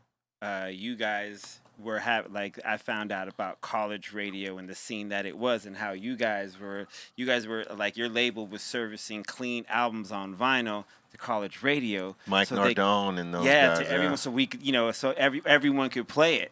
And then we were able to get some of those to play on our radio show, and so it was like, oh, okay, like, and then we started finding out that a lot of hip hop was being broken on college radio. Mike Nardone played our demos, Yeah. like the Yep. real estate demos. We used to go up there. And we was That's just like, dope. fuck, I don't even know how we met him, but it was dope. We'd go up there and he'd play our demos on the radio. We was pumped up to go up It there. was pumped up because Yo. that was like our first in. You got your shit on the radio. Like, we was like, yo. He played our shit before anyone. Mike And so we Nardone. always give him love for that. All right, like I know we got to go to the insane asylum, but what submissions do we have before we open the doors? Ba. 1 second. We have them. They're coming in. All right, artist, drop it. There's 30 of them. All right, Oh, shit. let's go. Come on, extension. 1 second. We're not mixing today. That's tomorrow. What's that? Submissions like the face swaps. Face swaps.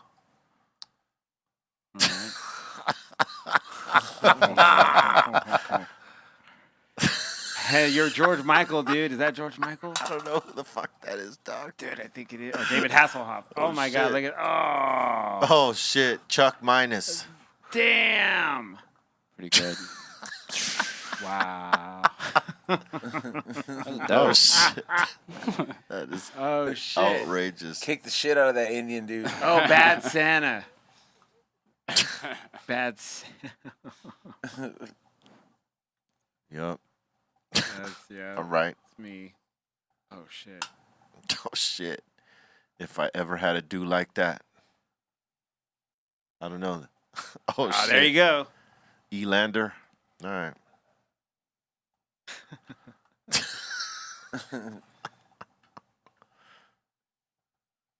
The price is wrong, bitch. Wow. Mm-hmm. Oh. Oh, man.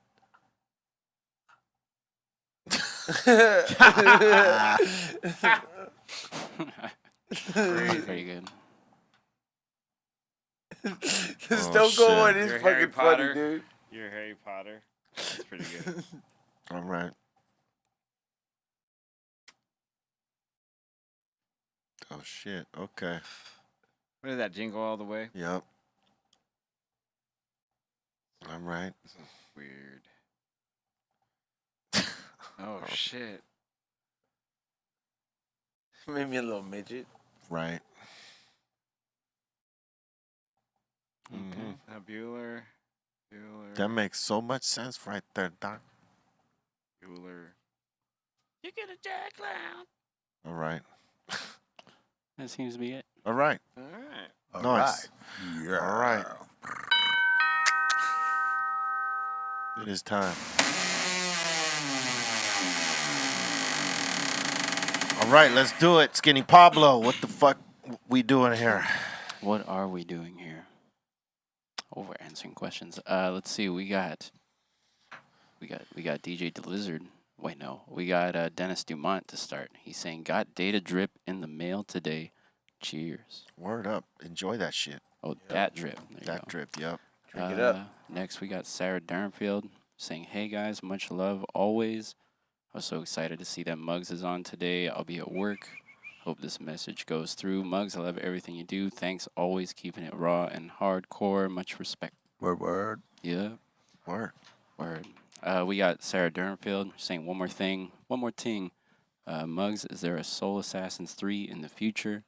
And does Occidendum, D's Occidendum is tight. Bumping the ride. Love you all. Bumping it in the ride. Word. Yeah. Yep. Bumped it. We got Jose Diaz saying, "Hell yeah, Muggs.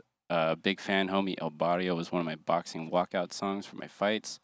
Always repping LA, old school Cypress Hill. Come back, please." My dog. Hell yeah. Keep banging. You know, keep them hands moving.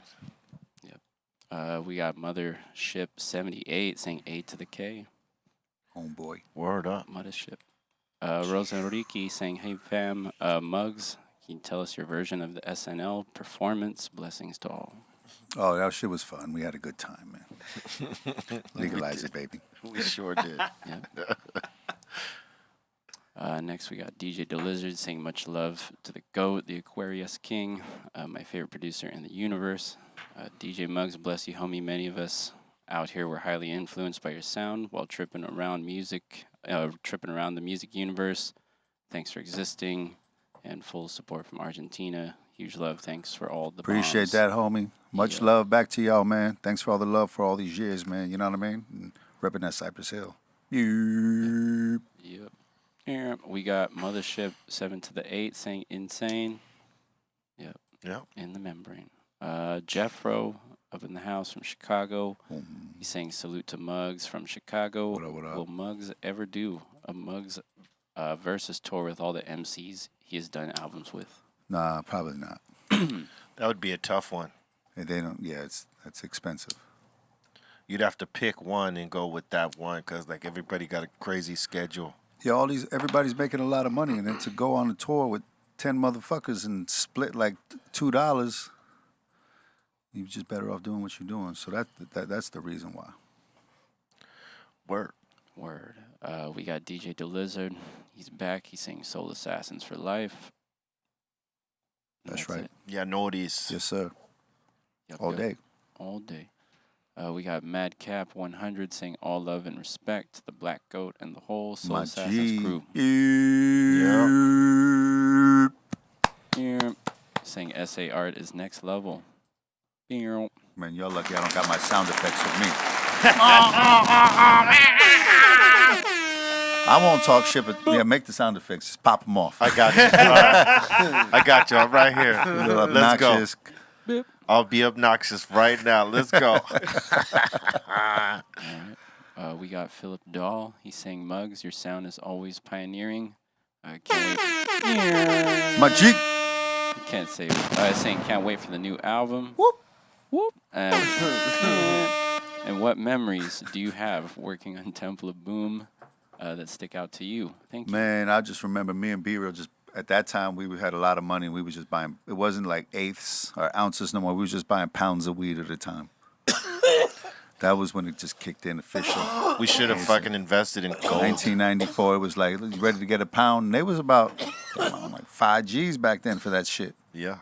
Damn. 5 G's. We split a pound. And, man, that shit was fucking. Yeah, it got expensive. I mean, it was.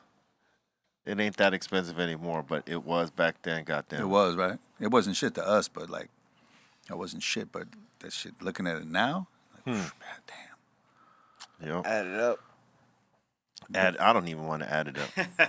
Because if I do, I'm going to be mad. If you added up all the weed you've ever smoked, man. Well, that would man. be tough to calculate. I'm just saying. If you're looking to you get probably angry, fucking keep a small country going for like 6 years. Fort Knox worth of, as much as you Word. could fill Fort Knox with weed, that's probably how much. just being responsible with that money and that you spend on weed. Just like if shit was being responsible was that satisfying, you know what I mean? By all means, I'd be a more responsible motherfucker, you know what I mean? Oh man. But sometimes, man, like when you look at it, you add it up, you're like, man, what else could I have done? I was like, I needed this, bro. I mean, look, we weren't in the position that we are now. So, like, those are the sacrifices. Yep.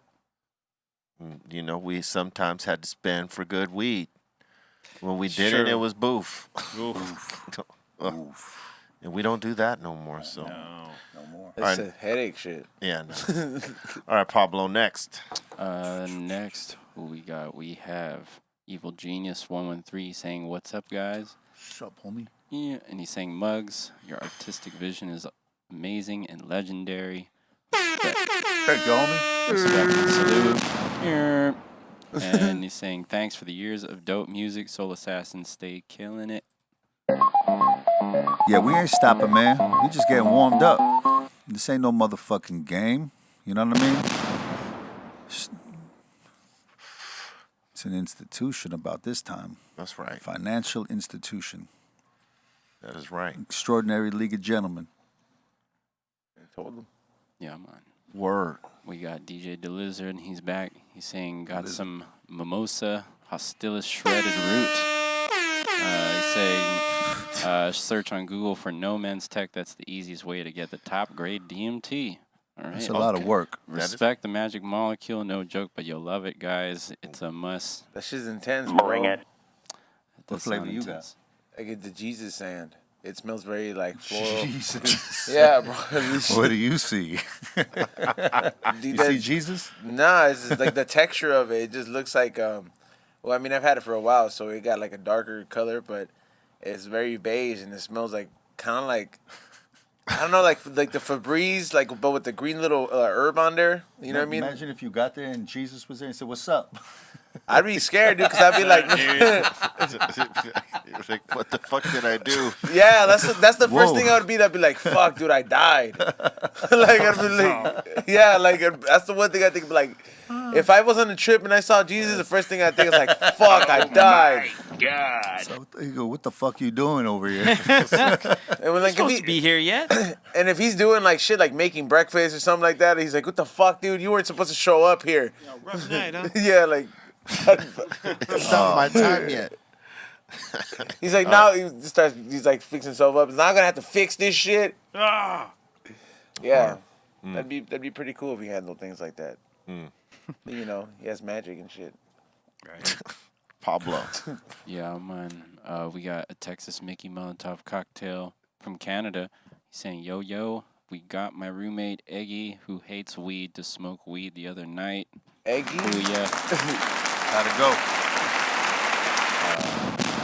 find out. He's saying, question, what inspired y'all to use an upright bass in Cypress Hill? Guess for the live. I guess, you know, like a lot of our bass lines early on is like stand-up bass line samples and like just bigger, bolder, fatter basses, blues stuff. So even upright translates to the kind of some of our blues rhythms, you know what I mean? So when it was time we started using live musicians, I pretty much gravitated towards that already because it was just part of our sound. Those, like Lick a Shot is one Yeah. of those. And that's always been one of my favorites to like listen to, like with the breaks that you put in there, like the breakdowns and shit. But also just the way that the song moves. And live, doing it live, you see the crowd just fucking go ape shit on that song every time. Just Every because time. it's got that energy, that weird energy, and just makes people mix it up. It's dope. It's one of my favorite ones, and that Shit's one's dope as definitely fuck. that one's definitely one of those stand-up bass joints Super right hard. there. Cock the hammer as well, right? Yup. Yeah. That's dark. I remember Yep. we'd be playing Lollapalooza and shit like that, and when most times when we'd play that song, no matter where it was in the set, shit, it would start to rain on us. Crazy Right? shit. For a long time that happened. Just raining. Because of just that out song? of nowhere. Come out of nowhere. Like everybody had a Damn. nice Them day, them nice European set. festivals just start spitting on you. Yeah. Yeah. On that song. It was like the fucking rain dance song or Is something. that why you guys don't do it now? Or Well, you know, after like the fourth show, you like, what the fuck was that? Yeah. Like it was funny on the third. Now you're like, what's going on? Yeah. yeah, you're like On that joint. B and B Yeah. would just go like this. Yeah. The fuck I was was like, that? what the And fuck then is again? that? Like again? Why? Why this particular shit right here? I don't know. It just stirs it up. Stir it up. Yeah. All right, next one. Steer it up. Oh, Steer it up, man. yeah, man. We got Brian Field. He's saying, roll another joint. Guess that's for Aton. He's saying, stoned is the way of the walk. It is. Yeah, baby. Yeah, man. Next, we got Karina, 2 A's and an H, saying Latin Lingo was my first Cypress Hill song I've ever heard, and it instantly became my favorite group and still are, Cypress Hill. Got a tattoo, and my daughter is Cypress. Mad props. Oh, thank Odd. you, thank you. One of my favorite Props, videos props. because I didn't have to do much. Sendog had to do all the work that day. You know what I'm saying? It was easy. But it was a dope video, though. The way they caught that shit, it was like, just the imagery of it was fucking awesome. Latin lingo. All right, Yeah. Pablo. Next, she's saying, also asking, any chance on an unreleased and revamped Volume 2? You know, it's always a possibility. Yeah, man. True that. We got Duke. He's saying, yo, what's up, everyone? I still bump Legend of the Mask and the Assassin. We need Sick Jackin' on the podcast. We do. We do. We're waiting on him. I think he's waiting till his new shit is popping. So, you know, we'll keep you informed when my dude is coming in. Next one. Next one, we got OG California Diamond LA. Shout out to you for the super chat, as well as Simon Hernandez. Yeah, man. And Thank you. next, we got Octopus Me Exton from Germany. He's saying much love and respect from Germany. Yeah. Couldn't start my birthday better than with you guys. Shout out to Be Real TV, Cypress Hill, Skinny Pablo, and the Bong Squad. Happy birthday, you. Happy birthday, bro. Happy birthday. That's right. Happy birthday. birthday. Positive vibes to you, man. Don't be smoking no booth. Keep with that top shelf. Be around some positive people, you know what I'm saying? And enjoy yourself. Enjoy your day. For the week, for the weekend, or for the fucking month, you know what I'm saying? It's all on you, baby. Yeah, I'm on. Next. Next, we got Glenn Lotta saying salute to Be Real and Muggs. Glenn. Black Goat. Here. You. Saying my question, how did you decide on the name Soul Assassins? And which, by the way, is like the best name ever. Glenn Lara. Man, you know, it came to me in a dream, and then I woke up and I smiled, and then I called B, and B is like, yeah, that's cool. And then we just, that was it. Boom. Yeah. Next, we got Miguel Juarez saying, Muggs drop some truth bombs, joy to listen to. Thank you. Thank you. Thank you. Thank you. Thank you. Thank you. That's right. Jules. We got Inspire03. He's got a question saying, what up, peoples? What do you think of Lemmy's comment in his doc? Why would I listen to Prince when I've already heard Jimi Hendrix? Scooby-Doo, y'all. What a question that is. Prince was different than Jimmy. Yeah, I don't agree. Prince was way What was the different. question again? Just asking, how do you feel about what Lemmy said? About, wait, let me see. It says right I here. think it's funny. I don't give a fuck. Repeat it. Yeah. He said, why would I listen to Prince when I've already heard Jimi Hendrix? Because Prince is something different. Absolutely. I told him. Jimmy was Jimmy, Prince is Prince. Yeah, totally different. You know what I'm saying? That was some weird shit.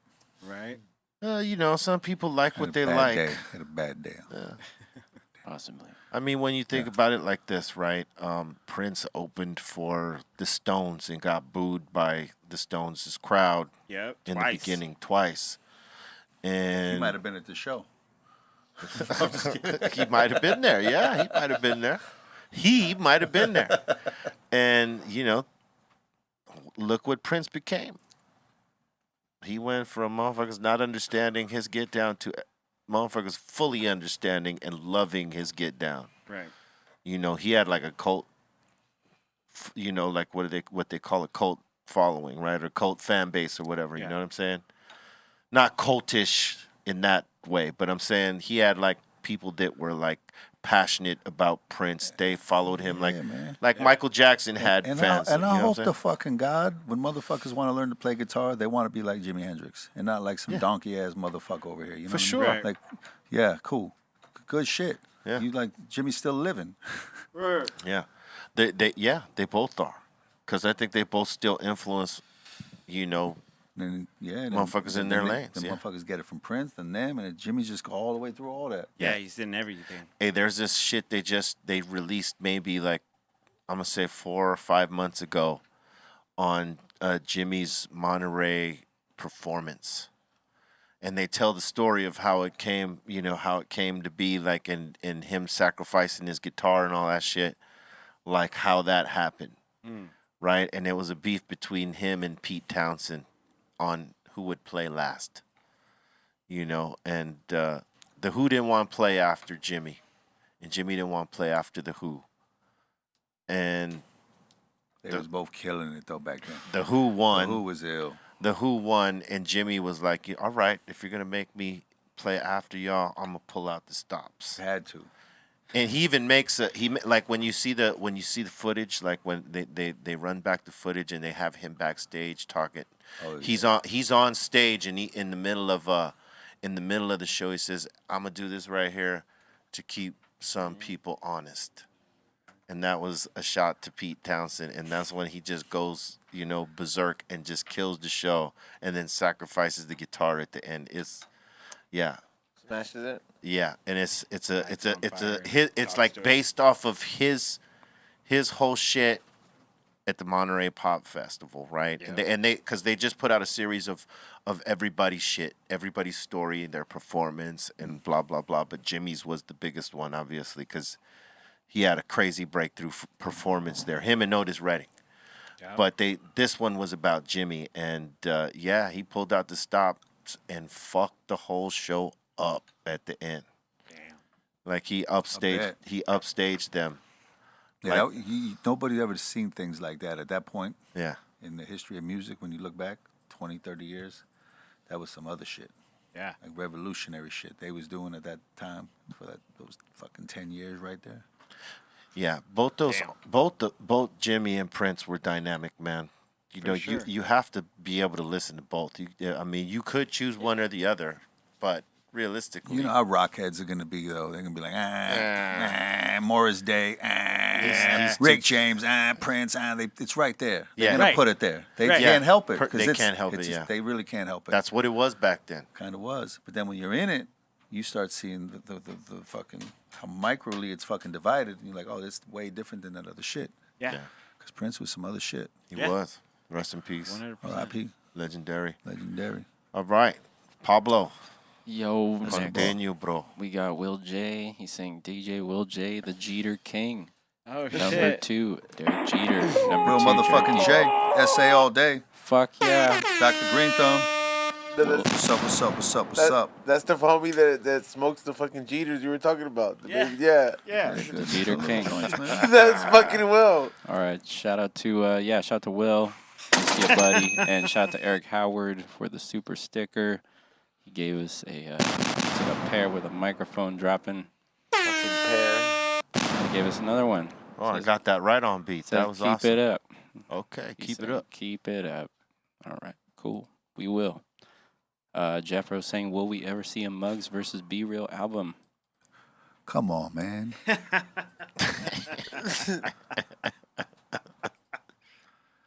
Man, You could look at that so many ways. like, I think we did it. Yeah. Like, I mean, you had like what? How many albums? I don't think, you know what, we're probably better at what we do than we ever have before, but I don't think we can ever outdo what we did together. Yeah. That shit is just some other shit. It's a time and a space that's just fucking beyond this motherfucking world. You know what I mean? So, but we ain't done. Don't trip. You know what I mean? But That's right. Sound we about ain't, right? We ain't done. Who asked that Hell question? no. Scum Fro. Scuff shoes. We love Jeffro. Our Chicago scuff shoe Chicago Scum. All No, right. hell no, we ain't done. we ain't done. Hell no. Never. We just getting started, man. But that is true. Like we did some shit that you cannot fuck with that transcends time. And it's hard to top that. You can only just keep doing what you do. This is like this that 100-year-old shit, that 1,000-year-old shit. Cypress Hill. It's gonna be right there. True that. He ain't wrong. Yeah, man.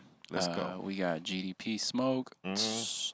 He's saying salute to the doctor. Smoking King Louie. Muggs Templar Boom is my goat. Greatest memories of smoking and cruising the streets of Phoenix in the 90s. Much respect. Yeah, man. Hell yeah. Yeah, man. That's a lot of people's favorite Cypress Hill album is the Temple of Boom. Because it's dark. That was Dusty. a good time. We had a good time making that record. Uh, We was mad as fuck, and we had a good time. Yeah, it was a mixture of that energy. Hey, fuck, we used it though.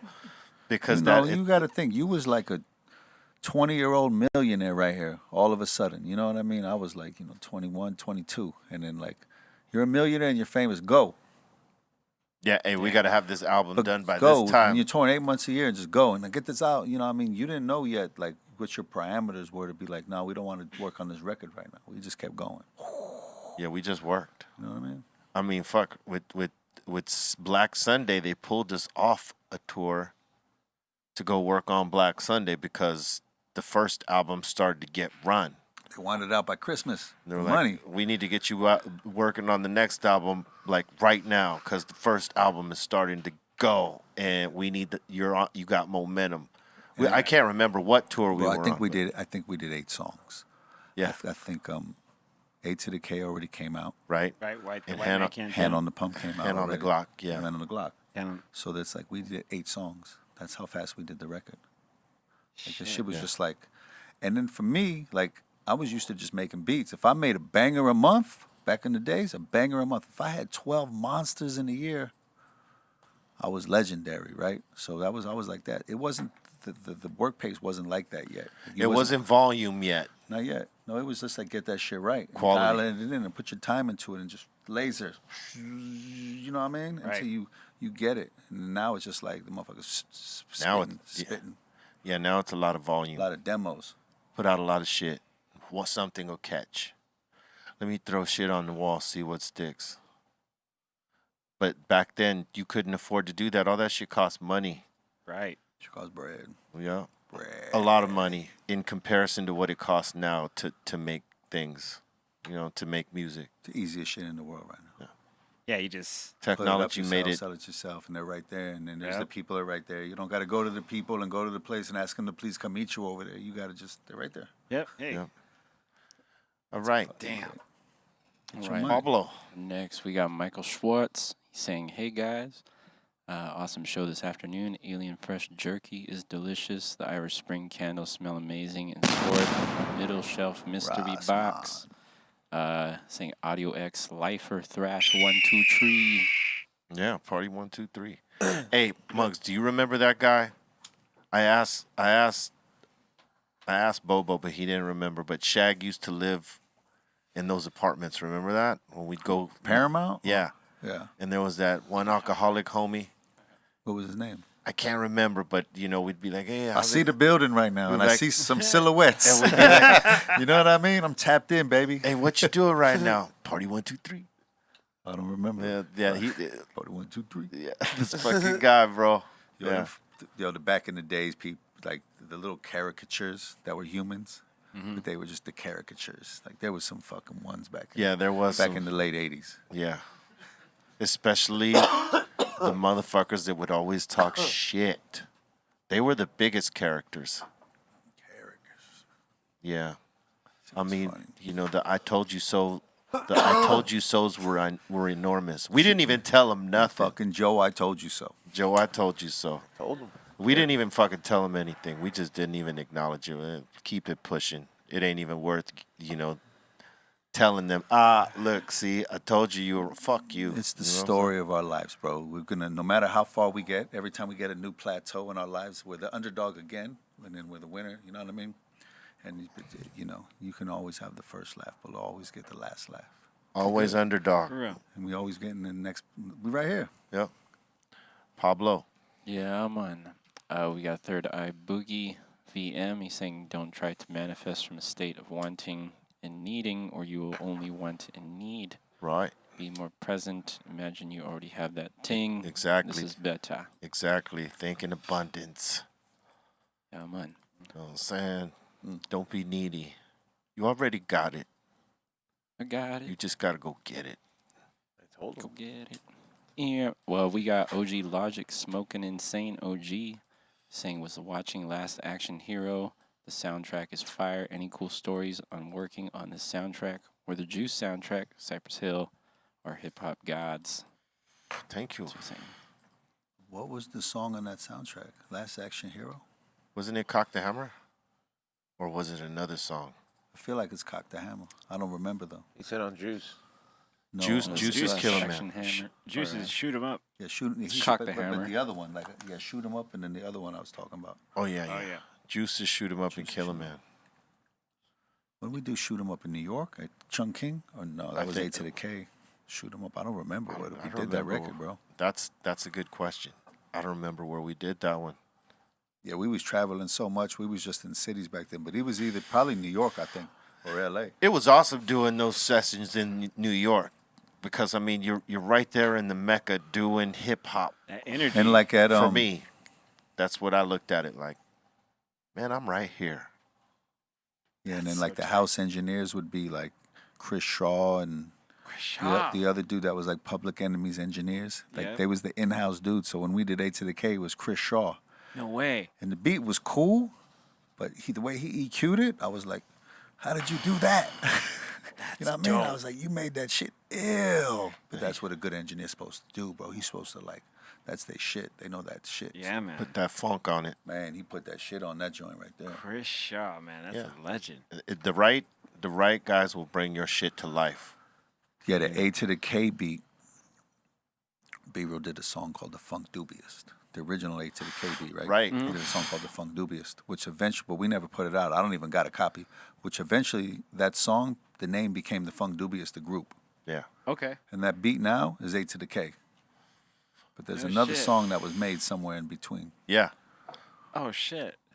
Yeah. Okay. That's how the Funk Dubious got a name. Was a song that we wrote, but we used it Oh, for because the Son was over there. Like, we was describing all the homies kicking it. Son was, like, right there. He was young. Son was, like, 18 or something, right? 17. He was almost in the group. Yeah. He just, at the time, he didn't have the work ethic. He was already flaking. And it was, you know what Oh, I mean? man. You just watched him like Hey, you like a little fucking ping pong, a doink, a doink, doing the same shit, fool. I tell him this shit. I'm like, he's That like, never went away from I him. Man. know. He's That, funny as that fuck. never went away from him, man. Like always that. I love my dude, but damn, Hey, Son Dookie. talented motherfucker though, man. I gotta tell you. With a half a ear. Yeah. When he was on it, dope as fuck. Oh yeah, he can rap. But you know, he every now and then he loses his goddamn mind and forget. You know what I'm saying? But we ain't forget. Nah, he's dope. Pablo, let's go. We got Brandy Campbell with the super sticker. Shout out to you. It's a pair. It's laughing. Word. Oh, rad. Yeah, it's pretty rad. We got E-Zone #1 fan club. He's saying DJ Muggs, you're awesome. Thank you, brother. We got Jeffro. He's asking when is the wine coming out. He said it was sold out. Yeah, man, we sold out on all the stores. I think we dropping some next month online, like a couple 100 bottles, and come check it. Word. Oh yeah. We got Gorilla Strong. He's saying salute to the Black Goat Mugs. My dog. He's saying I knew you were a professional after seeing your recovery at the beginning of Woodstock '94 with your mic party 1, 2, 3. Thank you, yo. That was an experience. Yeah, that shit was crazy. Well, how trippy is it that we had Alchemist at like 13 years old with us? 13-year-old little. No, he wasn't Alchemist yet. Yeah, he was Mudfoot. Young Muddy. He was Mudfoot. Skateboarding. Yeah. With some like 38 fucking dickies, and he was about 5'3", 89 pounds. Yeah, he was filming, He taking giving a pictures. fuck. All that shit. Jumping off of roofs onto skateboards and backflips off of trees and He shit. was playing hockey. Did you know that? Was he? This little motherfucker was playing ice hockey. Every now and then I'd drop him off at the rink, you know, and he'd go play ice hockey. He can get on them skates, on them blades, man. Yeah, man. That's a trip. Al's a skillful gentleman. Yes, he is. Salute to Alchemist. AOC. You got the, you know. It's a great mind right there. Definitely. Yes, indeed. Great mind. Word up. All right. Word. Pablo. We got Direct Loco. He's saying Mugs make it rough. Love and respect to the entire Soul Assassins camp. Word. Still banging. Mugs presents the Soul Assassins Volume 2 in my car. That Make It Rough My beat jig. was fucking Good looking. ice cold. You. So was the original Check Yourself. Yeah, Check Yourself was That good. shit was fucking dope. Yeah. He caught a gem with that one. I made Check Yourself as an interlude for the Funk Dubious album. In my head, that's what it was. And when I sat and played cube beats, I was like, these are the ones he's going to pick, and this is going to be the shit right here. And it was. And he didn't play those.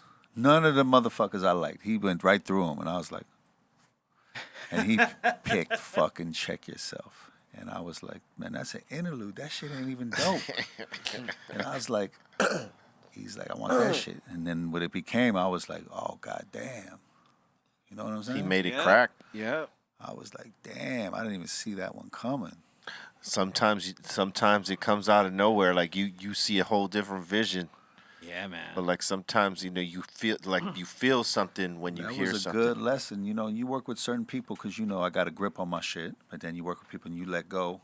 And then there's this whole other thing that happens that you never seen it. And you just like, all right, that shit was fucking dope. Shit, that was a dope song. To me, I like the original way more than I like the remix. Yeah, it has that funk to it. The remix is cool.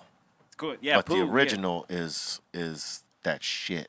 And that Tear This Motherfucker Up. That shit was crazy. Man, yeah, that's Tear just, This Motherfucker Up was dope. That's just one of the biggest sounding beats. Like, just because with that starts off that bass line and the drums boom in, and then I love the way you were like doing all these different noises on, you know, just certain parts of the song for a couple bars or 3 or 4, and then it just cut out, and then, you know, like, yeah, it shit is fucking.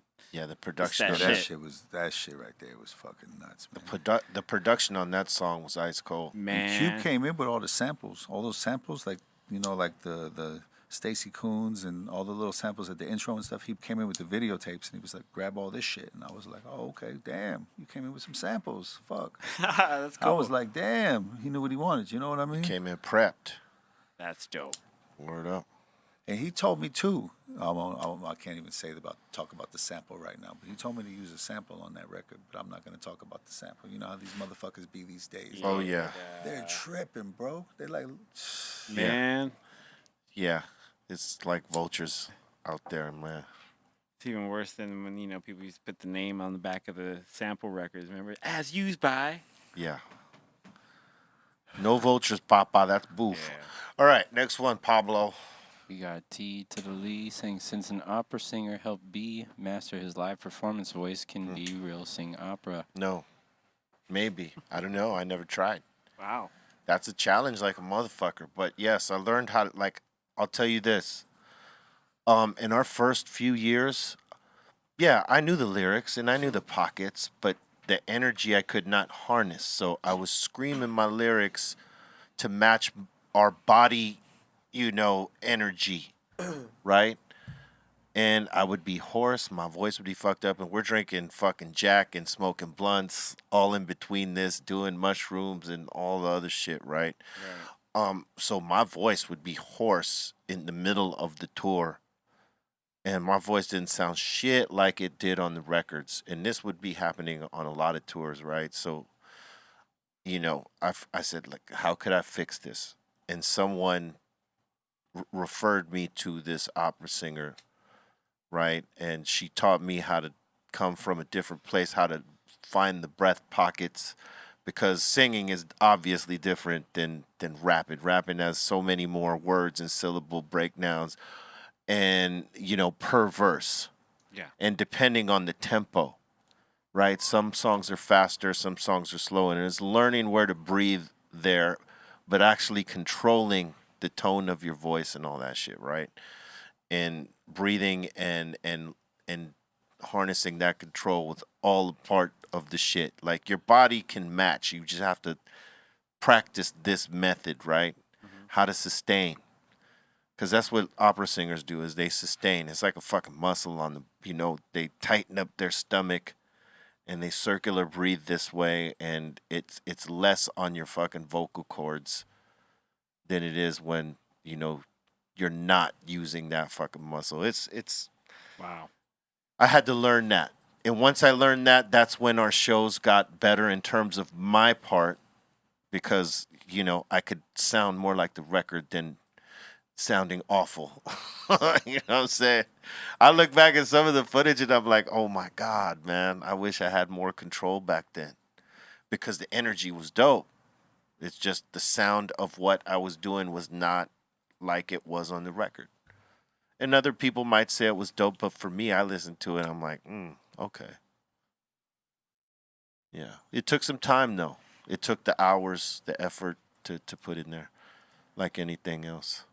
How long would you guys rehearse for, like when you guys would do rehearsals? I'm just going to guess a couple hours probably. Yeah. Word. Smoke weed. Probably 2 to 3 hours. Fucking couple cases of beer and some weed. And That's right. fucking play the music and fucking go through that shit and figure it out.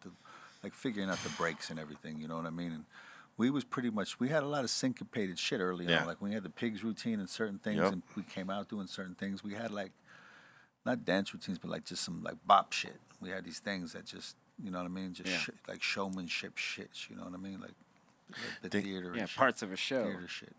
Oh yeah. We things was already that on that Pink Floyd shit when we was young. things that make you get into the song, because you got to be into your own song if you want motherfuckers to be into it. If you just standing there doing nothing, you ain't getting nothing. So, you got to put some effort in, Mike. That's right. All right, next one. We got a few. Let's see who we got. Utah Hawk saying, who was the one who got that bong hit and recorded for hits from the bong, the bubbles bubbling sound? It's the purest sound and absolutely fire. Salute to DJ Muggs. I don't remember. I don't know who did the bong. It could have been me. I don't know. Fuck. That's a great question, Hey, though. I'll tell you remember what. the day making the beat, but I don't even remember the day him rapping on the beat. Hey, I'll ask. Hold on. I got my own question. You remember when we drove the cop cars in Chicago? Illinois? Well, yeah, Chicago. It was Illinois. It was Illinois. Rockford. I remember from the spot. Yeah, That shit was crazy. You and me, and that shit was dope. Estevan and Alchemist. He drove the I cops think- was cool as fuck. They was like, come on, let us. I think he was in the front with the sirens. No, I was driving one car. You were driving the other car. And he was like hitting the going through the lights and shutting the lights down with the sirens. You know what I mean? And hitting the horn. He was like going through the city in Chicago. Yeah, we had Just to. hitting the horns and shit, going to the show. Like, yo, this shit is fucking crazy. Don't give us this, boy. We'll be clowning all day. Yeah, that shit was crazy. That's I remember that vividly, man, because I never thought we'd have an experience like that, especially with having a song called Pigs. right. There was like 4 cars of us. Yeah. We was all driving cars in a row, and the cops was like, they was like, hit the button right there is the button for the and then hit the and go through the light, but push this thing so all the cars are gonna stop. He was telling us. Like the wailers and the lights and all that shit. Damn. The sirens.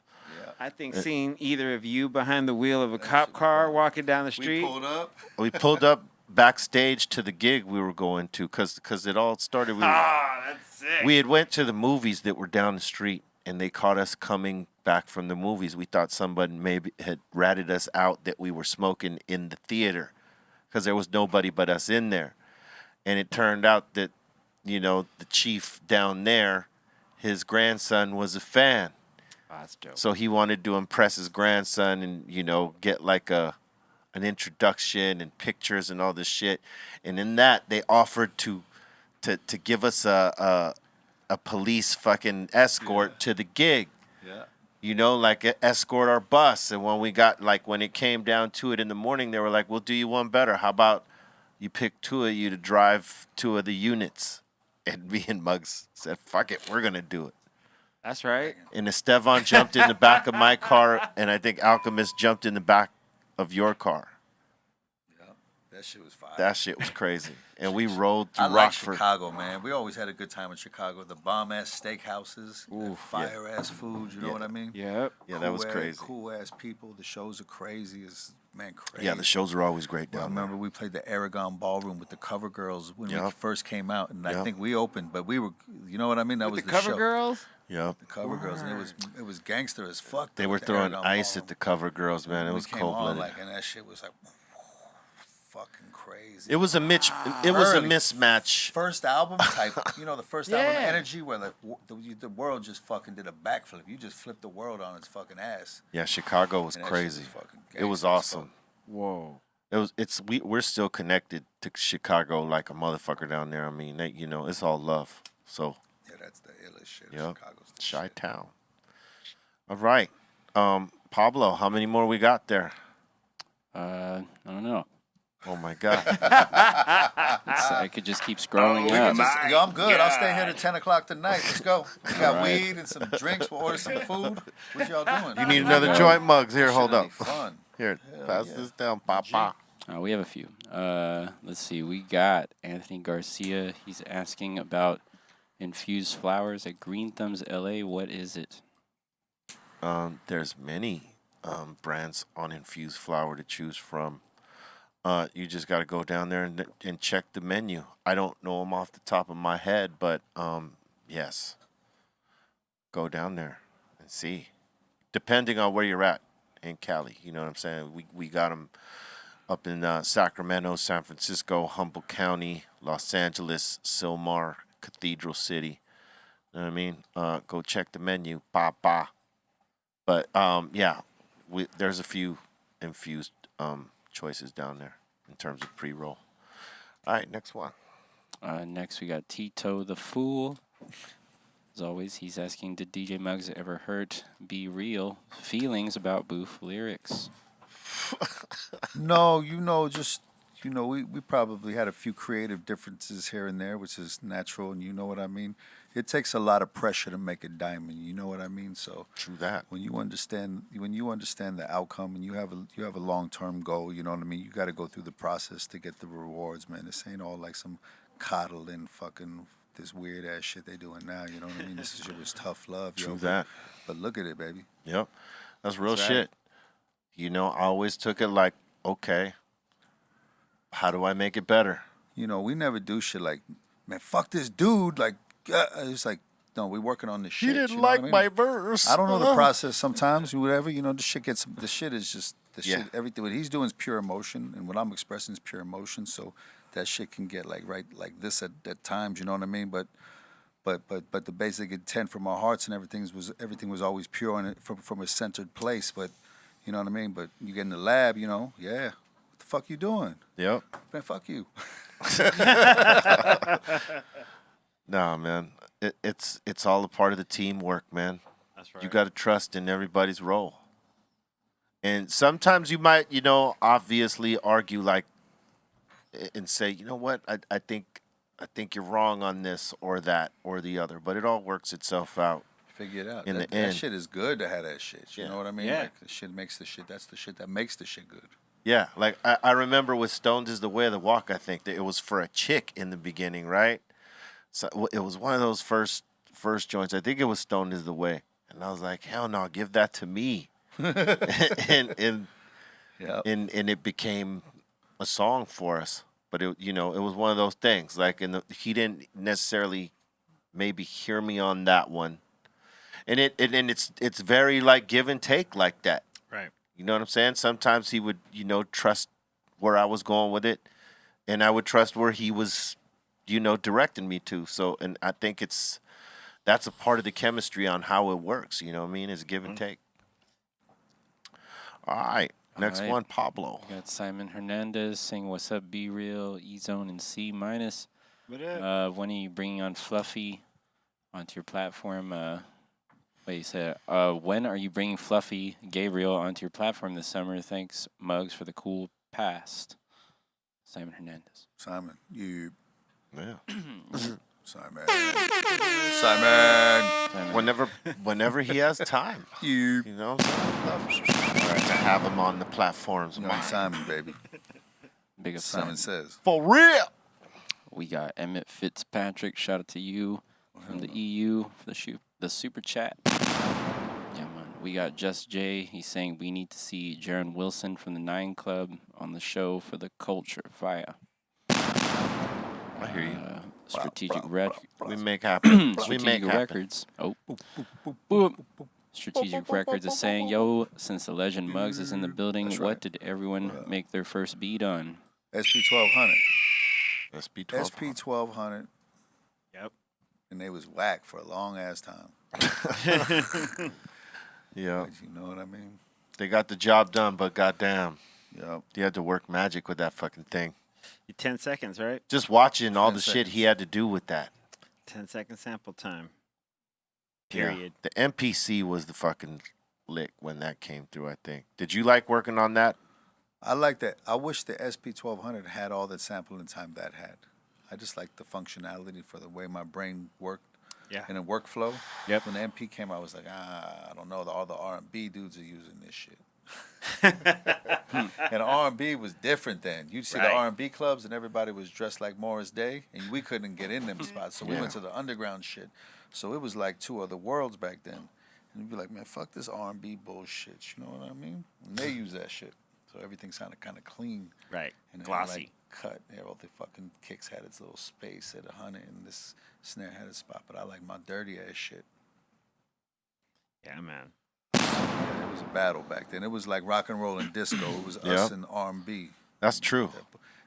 They did not want to hate have. on us. You'd look. They wouldn't let us in the club. Yeah, they didn't want to dirty. have nothing to do with us, man. Damn. I don't mean us as Cypress Hill, but just like hip hop, R&B. Now they're all Oh, making, for sure. Now they're all making hip hop and they're all gangster all of a sudden. Right? All It's of them. it's married now. It's married now, but back in that time, it was like, man, you couldn't get a collab like that. It didn't happen for a long time. Hell no, Nope. Word up, Pablo. Pablo. We got G-Rock saying TJ Muggs. Dude. What year did you enter the DMC battles? 1989, West Coast champ. I came in. Yeah, it was a good time, man. Yeah, I'm on. 89. How much do you practice now? I don't at all. You don't? You I haven't don't even fucked around? DJ for months sometimes. Yeah. I just But it all comes back like nothing. Yeah, it's after a few weeks, some shit. But I didn't like I'm growing, but I can get right back to the muscle memory shit. Muscle memory, right? Yeah. It just comes back after a minute. You're like, damn, that shit's right there. That's right. Yeah. 2 days. And you go, oh, okay. And then it's just like, yeah. I just get into music so much because whatever I do, I just get too obsessed with. So if I start doing that, I won't even work out in the morning or go to the studio early. So now I like to go to the studio at 8:30 sometimes or just work out at 7. You know what I mean? Instead of like DJing. So I just leave that shit alone. Word up. Next, we got Midwest Boxing saying, Muggs, I'm a hip hop drummer for 26 years, touring festivals from 08 to 2016, I would use a Temple of Boom album for every show to prep mentally and loosen up before the live shows. He's also asking, would you ever perform with the symphony orchestra?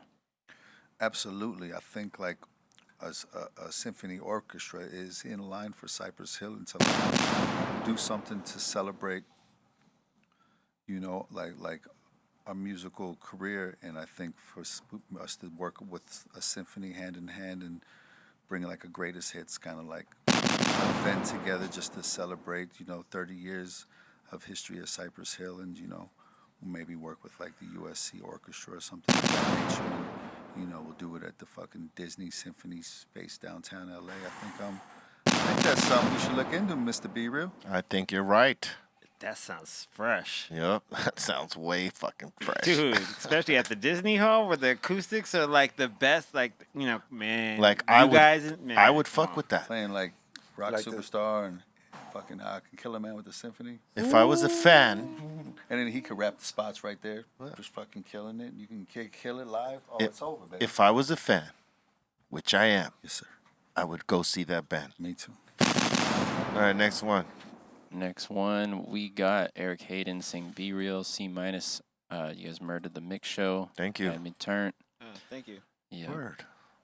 We got OG Logic smoking it, Insane OG saying Be Real and Muggs. Thank you for providing the soundtrack to my life growing up. My first CD I bought was the first Cypress Hill album at Tower Records. Yeah, Tower Records was dope. Remember that shit? Oh yeah. Lining up outside of Tower Records to get your record. What was it?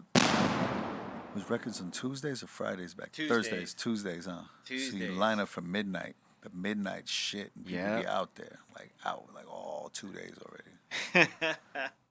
That was like Yeah. Supreme before Supreme, huh? Yeah, that was the release date. Every Tuesday, and then Fridays when all the movies came out. Yeah. So Tuesday, all albums and singles came out, and then Fridays is when all the movies came out. Yep. Maybe out there because at midnight, sometimes they'd open up at midnight for Yep. like, the big records. Hell Big yeah. Because they was like, man, we're gonna have so many people. We need to just like pop the pimple slowly. you know? Man. Right there on Sunset. Tower. Pablo. All right, we got two more. We got Philip Dahl. He's asking Muggs, do you have any stories working with MF Doom? Much love. Rest in peace. Man, you know, nothing personal. We had a really good time. We did a bunch of music. We laughed a lot, man, and you know, told some good stories, man. Ate some good food, man. You know, and that's it, man. You know, that's all you can wish for. Just to spend some time with your friends. You know what I mean, and exchange some laughs. Yeah, I'm on. Word up.